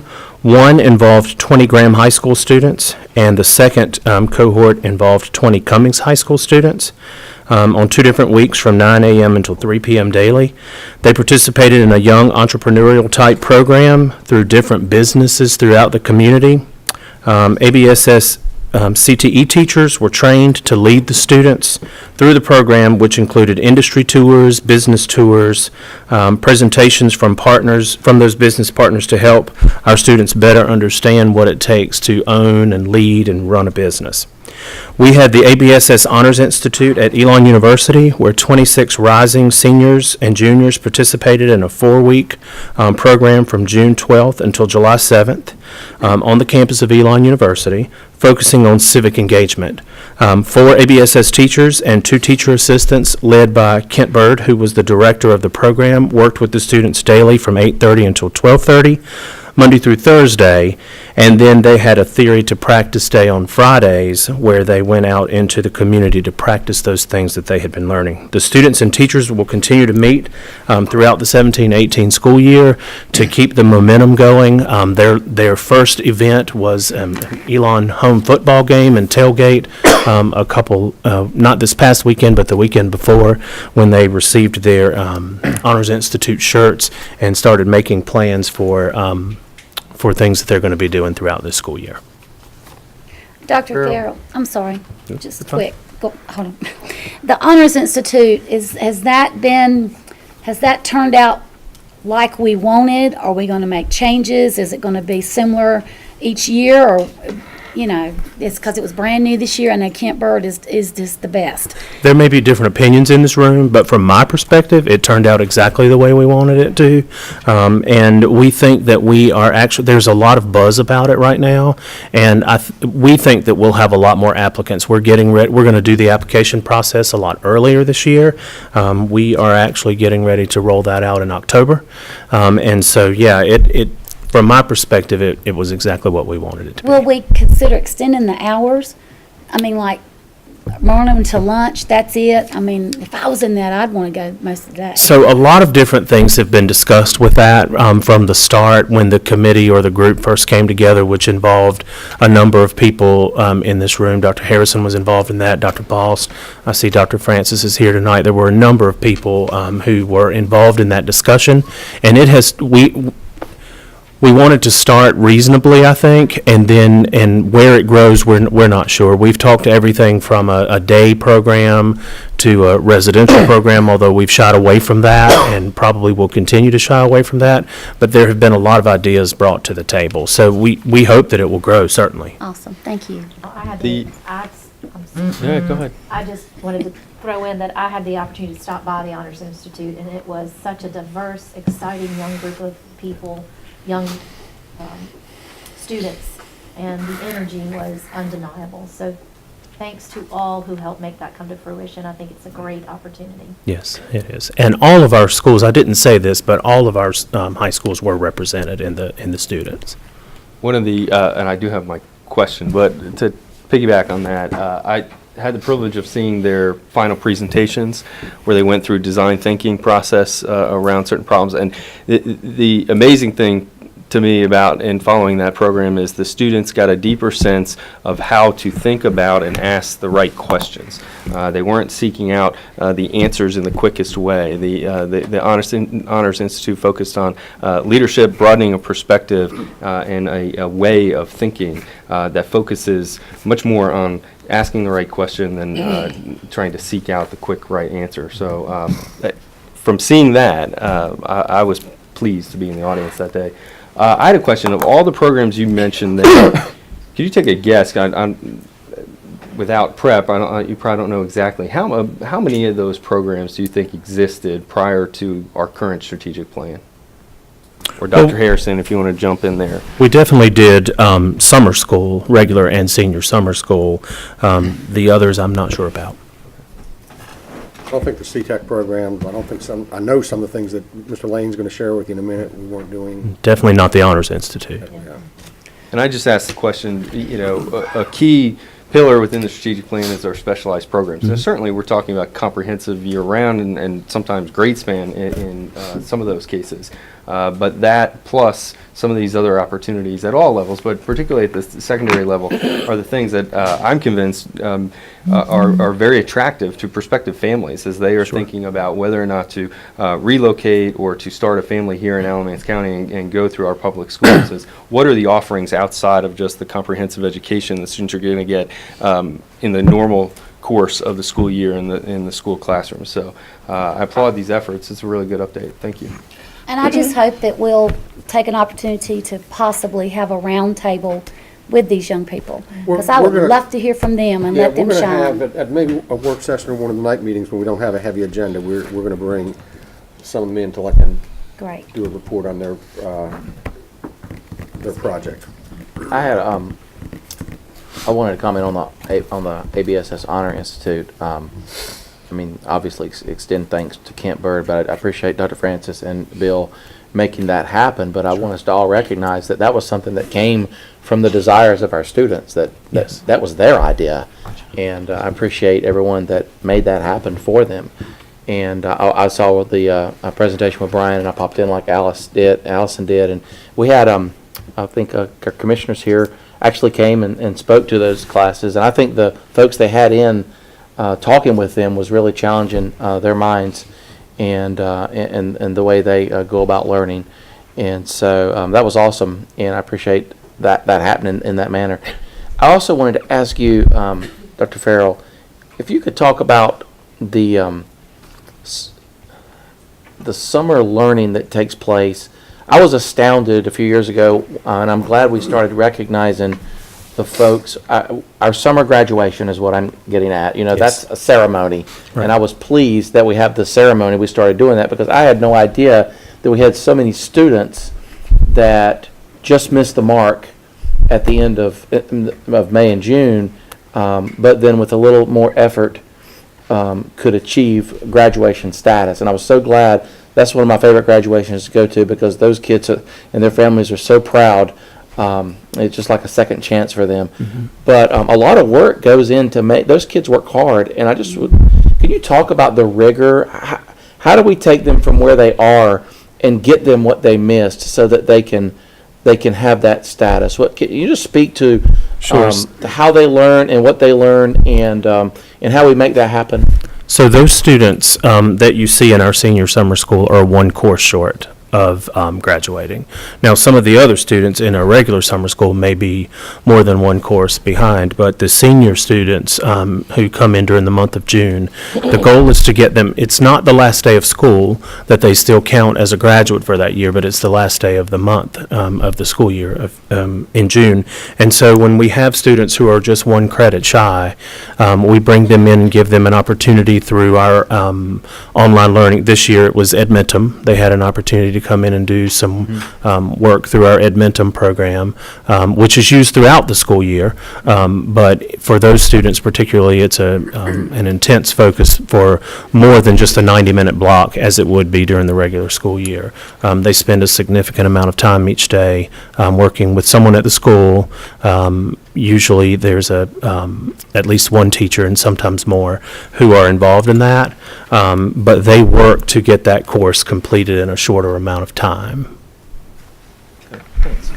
I'll add, in the summer graduation meant a lot to me this year because a young man from my church graduated, and he had gotten as far as the cap and gown ceremony at his high school and gone through that, and then something happened. Sometimes it's right down to the wire with seniors. Yeah, but anyway, some of us got behind him from the church, and we made sure that he got to his classes and made the graduation, and we were very proud of him. So thank you for all you do. Sure, you're welcome.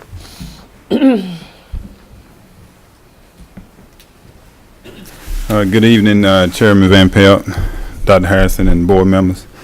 There's a couple of other summer enrichment programs that we actually partner with different institutions for the summer. We actually focused on grade 5, 6, and 7 as of last year, and what we were trying to do was get students on campus over the summer. Opposed to doing the summer enrichments here within ABSS, we decided to take them to college campuses. And through our partnerships, we were able to take 40 students to North Carolina A&T for 2 weeks.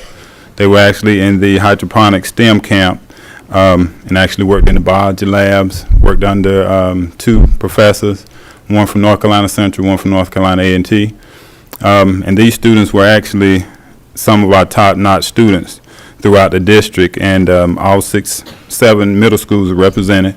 The application progress was pretty rigorous for some of them, for as parents calling in, trying to make sure they answer everything correctly, that sort of thing. It worked out pretty well. The attendance was great. The first 2 weeks was June 19th through June 29th, and we actually hired 3 of our staff from ABSS as part of the partnership to say that we're going to train our staff in the hydroponics pieces that the professors from Central and A&T were doing. So if we can continue with this moving forward, then they would have all the knowledge, and hopefully that we need to do that again. Also, the Medical Bridge Camp, we partnered with Alamance Community College. That was actually a thought and a conversation we had with Dr. Gatewood close to a year ago. And then through conversations with different partners, we actually were able to bring 40 students in there as well for 3 weeks during the summer. And it worked out really well.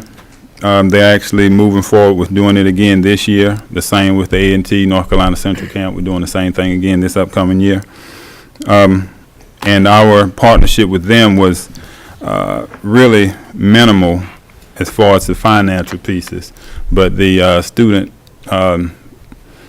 pieces was instrumental, and as far as the parent engagement and those sort of things, it's a lot of things that we actually learned and grew from that too.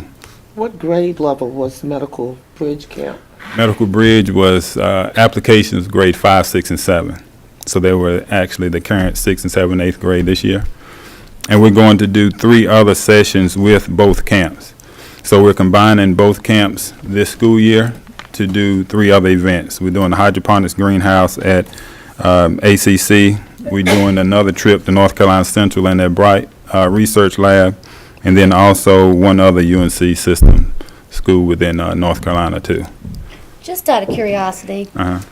your environment has so much to do with the way you react and everything else. Did you notice a difference from day one as far as the last day in their attitudes, their confidence, their behavior, I mean, their growth? I mean, what did you see? I did. Initially, I guess they were really nervous about going to a campus. They wanted to go. They heard all the things about North Carolina A&T, all the things about ACC. But then actually once they got on campus, they realized, hey, we're just regular students here, and the professors treated them that way, lab coats, everything else while they were there. And they actually got a really good, I guess, taste of college life.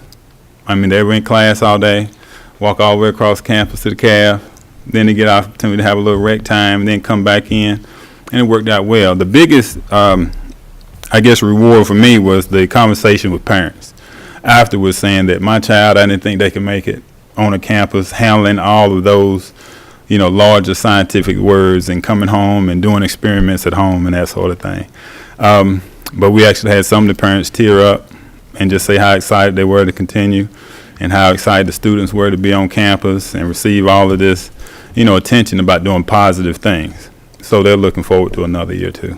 And see, that affects that home. Right. It really does. Right. It's all connected, and it's. And that's what we're looking at, the cultural pieces. Yeah, So that's that this way you're impacting more than just that child. Yeah. And you bring the parents in, now you're impacting the parent and also the siblings as well. So that all of them can know that, That's great. post-secondary options are possible. Mr. Lynn, you said something about continuing the program or combining them. Right. Will it be with the same group of students, or will it be a new group of students in the 5th, 6th, and 7th? Well, for the 3 events, it's going to be the same students from summer, the 3 additional events this year. Now, the upcoming summer, they're going to have to reapply, but those that were actually in the program this past summer will have precedence over the others. So Okay, now, are these grant positions? the one with North Carolina A&T and Central was funded through National Science Foundation. Now, that's a 2-year grant. So this is the 2nd year going into that one, in which we're looking for other funds through A&T and Central to make it work ongoing. ACC is not a grant-funded position, though, but they're actually working with National Science Foundation at this point to try to move it forward. Okay, I know you're not finished, but all of you, I've just, you've been really, really informative, and, I'm one of the, I guess, few board members that still have children in school, but a lot of this, I don't know a lot about it. And I know we have in October, my sorority is working with you on a program, and what I'm visualizing is, can we put together something for the public or for the parents? I mean, when you talk about the leadership camp at Graham and Commons, I have no idea what you're talking about. Of course I know about CAP. Of course I know about the Finance Academy. But it appears that we have so many opportunities here, but I don't know how to tap into them.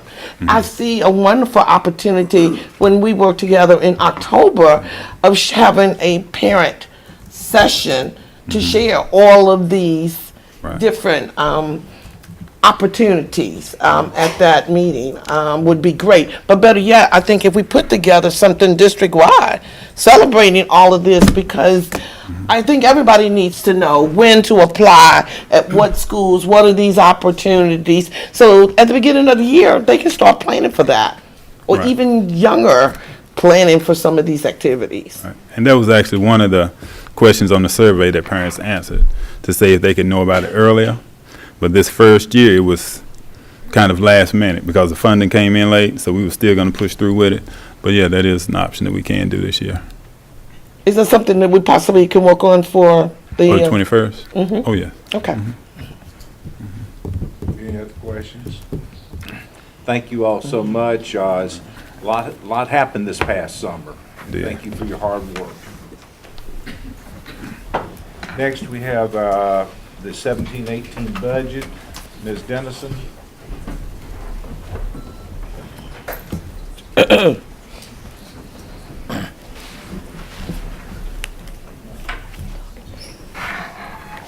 Chairman, board members, Dr. Harrison, I have the 17-18 budget. There has not been any changes since the work session. If you guys have any questions. Any questions for Ms. Dennison? Well, I had one. I think one of the charts that you had broke down the use of county funds. Yes. Have you had an opportunity to share that? I missed the meeting, joint meeting with them. And is this what they wanted, and does it help in terms of the request last year? When we went to asking for funding, one of the statements was you wanted to see, how that money was being utilized. When we came up with this, is this what the county in fact wanted? Have y'all talked about it? Yeah, we're actually meeting with Brian and Susan Marie next week to talk about exactly what format do they want. Okay. Any other questions? Bill, is there any type of education opportunities for county commissioners? I know as school board members, we go to School Board 101 and we have the opportunity to learn about the very complicated formulas that exist. Yeah, we can- And I mean, we study it for years and we still never get it, and we have to have Shannon explain it to us. But it'd be nice if there's some type of budget in school budget in 101 that if they were interested, they could take advantage of, that might help them interpret the data that we give to them. Yeah, I'll talk with Brian and Susan about that. And we actually had someone good from the School Board Association came down and did a session for the Teacher Leadership Academy that we have real good feedback on that, did we not? So make a note for us to talk about that. Yeah, I mean, I think, transparency is key, and I think that commissioners rightly ask us for information, and sometimes we're answering it, but they don't see the answer because they don't see it like we do, or it's not articulated. And I just think that maybe if we provided more of a framework for them to look at the data, it may help them answer questions they have, and stop some of the back and forth. Well, it's very complicated, that is for sure. So that's a good point. I'd like to encourage my fellow board members. Myself and Lori Bryan took the first Alamance County Citizens Academy, like we did the police department, and you knocked over all the cones driving. Killer Cone Award. But anyway, and I had it's just like with us. We are here and we think everybody knows everything we do. And even as board members, we don't know some of the things because it's not what we do. The county, holy cow, their leadership in the parks and the recreation, the forestry, taxes, the landfill, buzzards and seagulls do not fly on the same day. It was unbelievable. I mean, I'm telling y'all, it's a massive thing with recycling. I mean, we do amazing stuff in this county, and a lot of times we don't know till we have to know. And it's so important that you educate yourself, and you'll really take so much pride in your county. And just like Tony and I did the Citizens Police Academy, and what we learned about traffic, you just think you know from seeing the outside picture.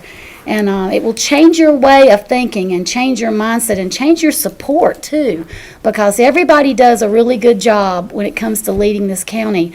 And I think it's so important. I can't encourage my fellow board members enough to take that county at Citizens Academy, because you're in that jail, you're at that EMS, you're watching the canines, you're everywhere. Permits. You cannot build a deck without a permit, and then they got you on your taxes. I'm telling you, they got you. And the tax man is the nicest person you'll ever meet. I mean, we're just really blessed in this county with all of the things that we have, our schools, our counties, I mean, law enforcement, everything.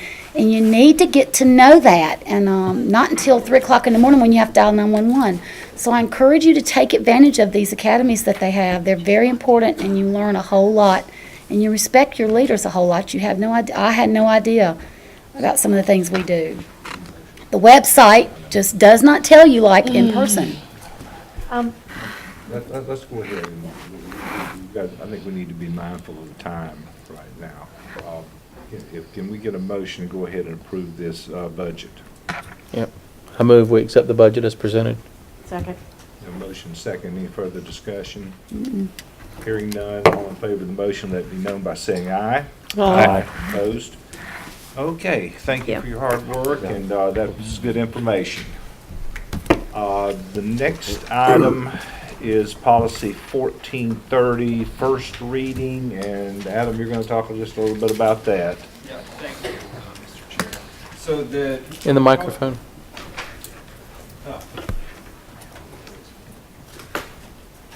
Should be on. Thank you, Mr. Chair. The proposed addition to the policy, which is shown in highlighted text, is a provision that's very common for school boards across the state. It's actually a statutory requirement for county commissioners. It's not a statutory requirement for school boards, but again, it's a typical provision. It's my understanding that this is the practice that the school system has followed for some time.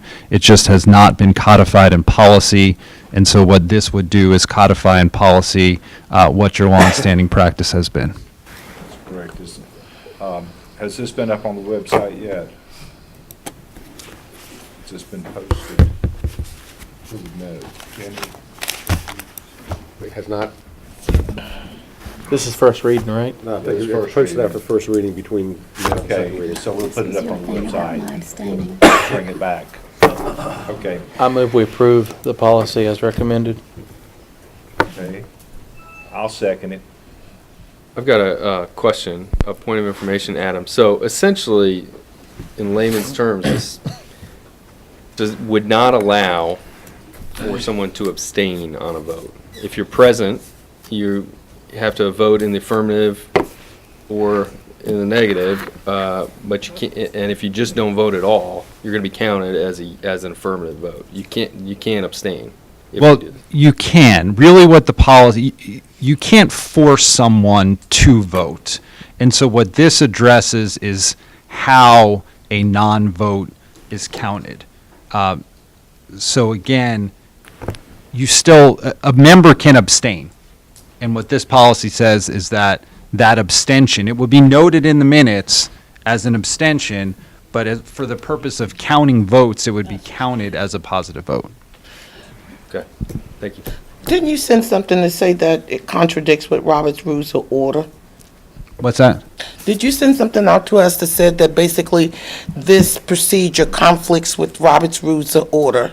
Robert's Rules of Order allows for members, and it typically addresses large deliberative bodies, not small deliberative bodies, so it's less of an issue for large deliberative bodies, but Robert's Rules does allow a member to abstain. Correct. How did this come up? What's that? How did this policy, and why is this even on the agenda? How did it come up? There was some discussion about the issue, and I had conversations with the chair and superintendent and drafted the proposed revision. When was those discussions? Because I don't recall being a part of those discussions. I think it was It was in a. It was at a work session when a board member had a question about. Well, there was one board member who insisted that this is the way it should be, but I don't recall us ever voting or discussing it. And it just bothers me. When I first got on board, I don't remember it being a practice. I remember it started being a practice, but it wasn't originally like that. So, and it's not what Robert's Rules of Order, so I'm just wondering, is it gonna change some of our votes that we've done with this, or why it even came up? I think we went Wasn't this it route policy? because this was the advice that we had gotten from attorneys over the years. I mean, I don't remember anyone abstaining on any vote since I've been here. Oh, yeah. But when we looked into it, and I guess someone with a history said in the past, our attorneys have said that an abstention equals an affirmative vote. So we simply said, let's codify that. and either. Yeah. You saying our current attorney, because that wasn't the case? No, it was the same firm is what I'd said. Yeah, well, it's the same firm, but it's, yeah. No, it wasn't Adam, and that's, So, Ms. and Simpson- Adam didn't know the history. So Adam, I just hate that we're establishing a policy that's different. We try to follow to the extent Robert's Rules of Order. And I just hate that we come up with a policy that contradicts that. Ms.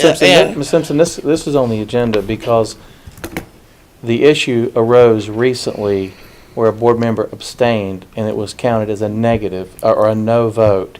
And I raised the issue that historically speaking, we have had legal advice that an abstention was counted as a yay vote. And Miss Chris Moffitt sat right here in this seat for years and abstained, and we forced it to be a yes vote because that's the way it has always been. And so if we were all of a sudden going to switch the way we counted that vote, then it brings into question the integrity of all the past votes from abstentions that were forced to be yes votes. So I asked the attorney about it, and he said most boards have this policy this way, most boards operate this way, and so he recommended that we codify it in policy, and that's why it's here. Okay, but I recall back when Ms. Moffitt and I disagreed because of what was in Robert's Rules of Order, and we were told to try to follow that to the extent as possible. And so that, I think we're doing what somebody think is the right thing to do, but it contradicts all our other procedures in terms of trying to adhere to Robert's No, Rules it of Order. actually conforms to the past. Well, It doesn't contradict it. okay, and I'm not going to argue with you because I can vote, but once again, I think you brought it up, you convinced other people of that, but you didn't reach out to other people to see the side. I was sitting next to Ms. Moffitt, and I heard the conversations with the attorney. So I have a problem with that, but not because of you, but because it does not adhere to Robert's Rules of Order, which we try to conduct all other business. And to really, I think it's up to me. If I want to abstain for something and I don't want to vote yes or no, for whatever reason, I don't like you changing my vote and trying to say it's a yes. When in fact, if I wanted to vote yes, I would say yes. I just think that we, once again, are establishing policy that we don't need. It contradicts everything, but I'll just exercise my right to say no. Thank you. Just out of curiosity, what changed your mind, whereas before it was one way to now it was like the no to the yes? Because I was aware of all of the abstentions in the past that were counted as yes, and now all of a sudden we were starting counting them as no. And I felt like that was Since he's been on the inconsistent. board, but that doesn't make it factual. Since you've been on the board, look, some of us been here longer. That hasn't been the case. So that's why I have a problem with it. You're putting something. Adam has explained that this is Robert's rule Okay, for small you boards. and Adam have had these conversations, and you and the superintendent. No, he But we just- haven't had, no conversation. I haven't been brought in on any of these conversations. Mr. Chair, I call the question. Not, but see, my point is, individuals seem to get upset when certain individuals put things on the agenda. But then there's others who can put and consult with our attorney even, and things get on the agenda and we write policies. And I just have a problem with that. But let's specifically talk about the facts, stick with the concern. The concern is, I think we need to stick with Robert's Rules of Order. And I believe that we have. We have a motion and second on the floor. If there's no further discussion, then Just I'll- one thing to clarify. I can abstain because I have the right to, but my vote will not be nothing. It'll be a yes. Right. But you cannot tell me I cannot abstain. Right, and I do want to say that, and I think this is important, and it's in the language, that if you have to abstain for reasons such as a conflict of interest, then that's different. This That's a address- recusal. That's different than an Right. abstention. Right. So that is a nothing. That doesn't count at all. Okay, okay. And I do believe, just, Patsy, I think this was discussed in our recent work session, and I know that you were out for that, so there was some discussion at the recent work session. So- I understand that, however, to get on the agenda, there was previous conversations to put it on the work session is my point. Thank you. That conversation took place with the full board, Ms. Simpson. Proceed with the vote, please. Okay, all in favor of the motion, let it be known by saying aye. Aye. Opposed? Nay. Okay. Did everyone vote? Yes. Okay, 6-1. I didn't Four. abstain. I did not abstain. Okay. And Allison, you have a motion for us. I make a motion, we enter closed session pursuant to North Carolina General Statute 143-318.11A3 to preserve attorney-client privilege, North Carolina Statute 143-318.11A6, to consider confidential personnel information protected under North Carolina Statute 115C-319 and 115C-321, and North Carolina General Statute 143-318.11A5 to establish or to instruct the public bodies, staff, or negotiating agents concerning the position to be taken by or on behalf of the school system in negotiating the price and other material terms of the proposed contract for the acquisition of property by exchange. The property owner is Elon University, the site located at 730 Walker Road, Elon, and the purpose of the acquisition is for a new elementary school. Second. Okay, I have a motion and a second. All in favor of going to closed session, let it be known by saying aye. Aye. Opposed? And Ms. Madden, Yes, sir. calling Chairman, you. I'm going to be out of order. Am I out of order? No. No. Certainly Robert Mallett is. Chairman Van Pelt, members of the board, and Dr. Harrison, staff presents the September 25th personnel report and requests your approval at this time. Make a motion, we accept the personnel report as presented. Second. All in favor of the motion, let it be known by saying aye. Aye. Opposed? Okay. Thank you.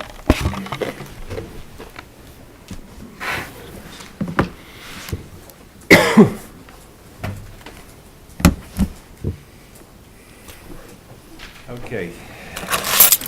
Item M1 is consideration of the proposal closing of the current Elon Elementary School building once students are moved to a new elementary school to be constructed by Elon University. Is there a motion to that effect? So moved. Second. We have a motion, second. Any discussion? I just have a comment, Mr. Chairman. I just want to thank Adam Mitchell and the rest of his team for all the good work on this agreement, and Dr. Harrison for once again sort of forward-thinking leadership, and certainly our partners in this transaction that hopefully will come to fruition, in Elon University for their long-range planning. I think this is a tremendous opportunity for our school system and our county first and foremost. And so I want to thank everyone involved that has worked so far. And Dr. Thorpe, you're up next, hopefully sooner rather than later. Ditto. Okay. 10 minute truck. I'd just like to say I've been on this board this is my 13th year. And when Randy Bridges came here as superintendent 10 years ago, this was something that was being talked about. And I encouraged Dr. Bridges to talk with administration at Elon, which he did, and that sort of began the conversation.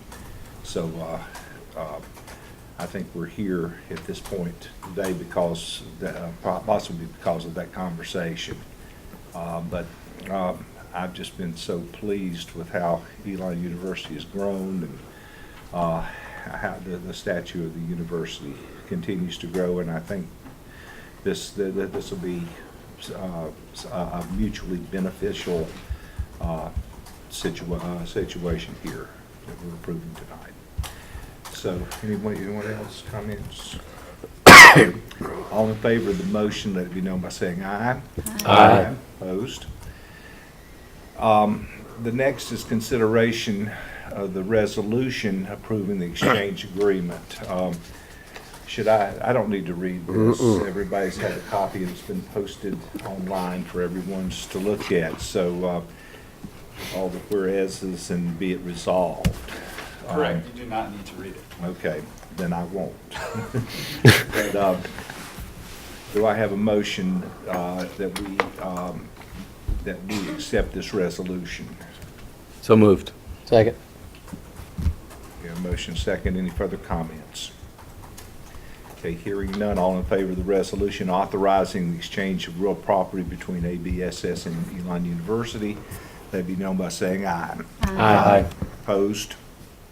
It is unanimous. Or 6-0 in both cases. It's unanimous. It's unanimous. I'm sorry? That is unanimous. Okay. Well, it's unanimous for the ones that are here. Okay, is there any further business? Do I hear a motion, we adjourn? So move. Second. Motion second, all in favor say aye. Aye.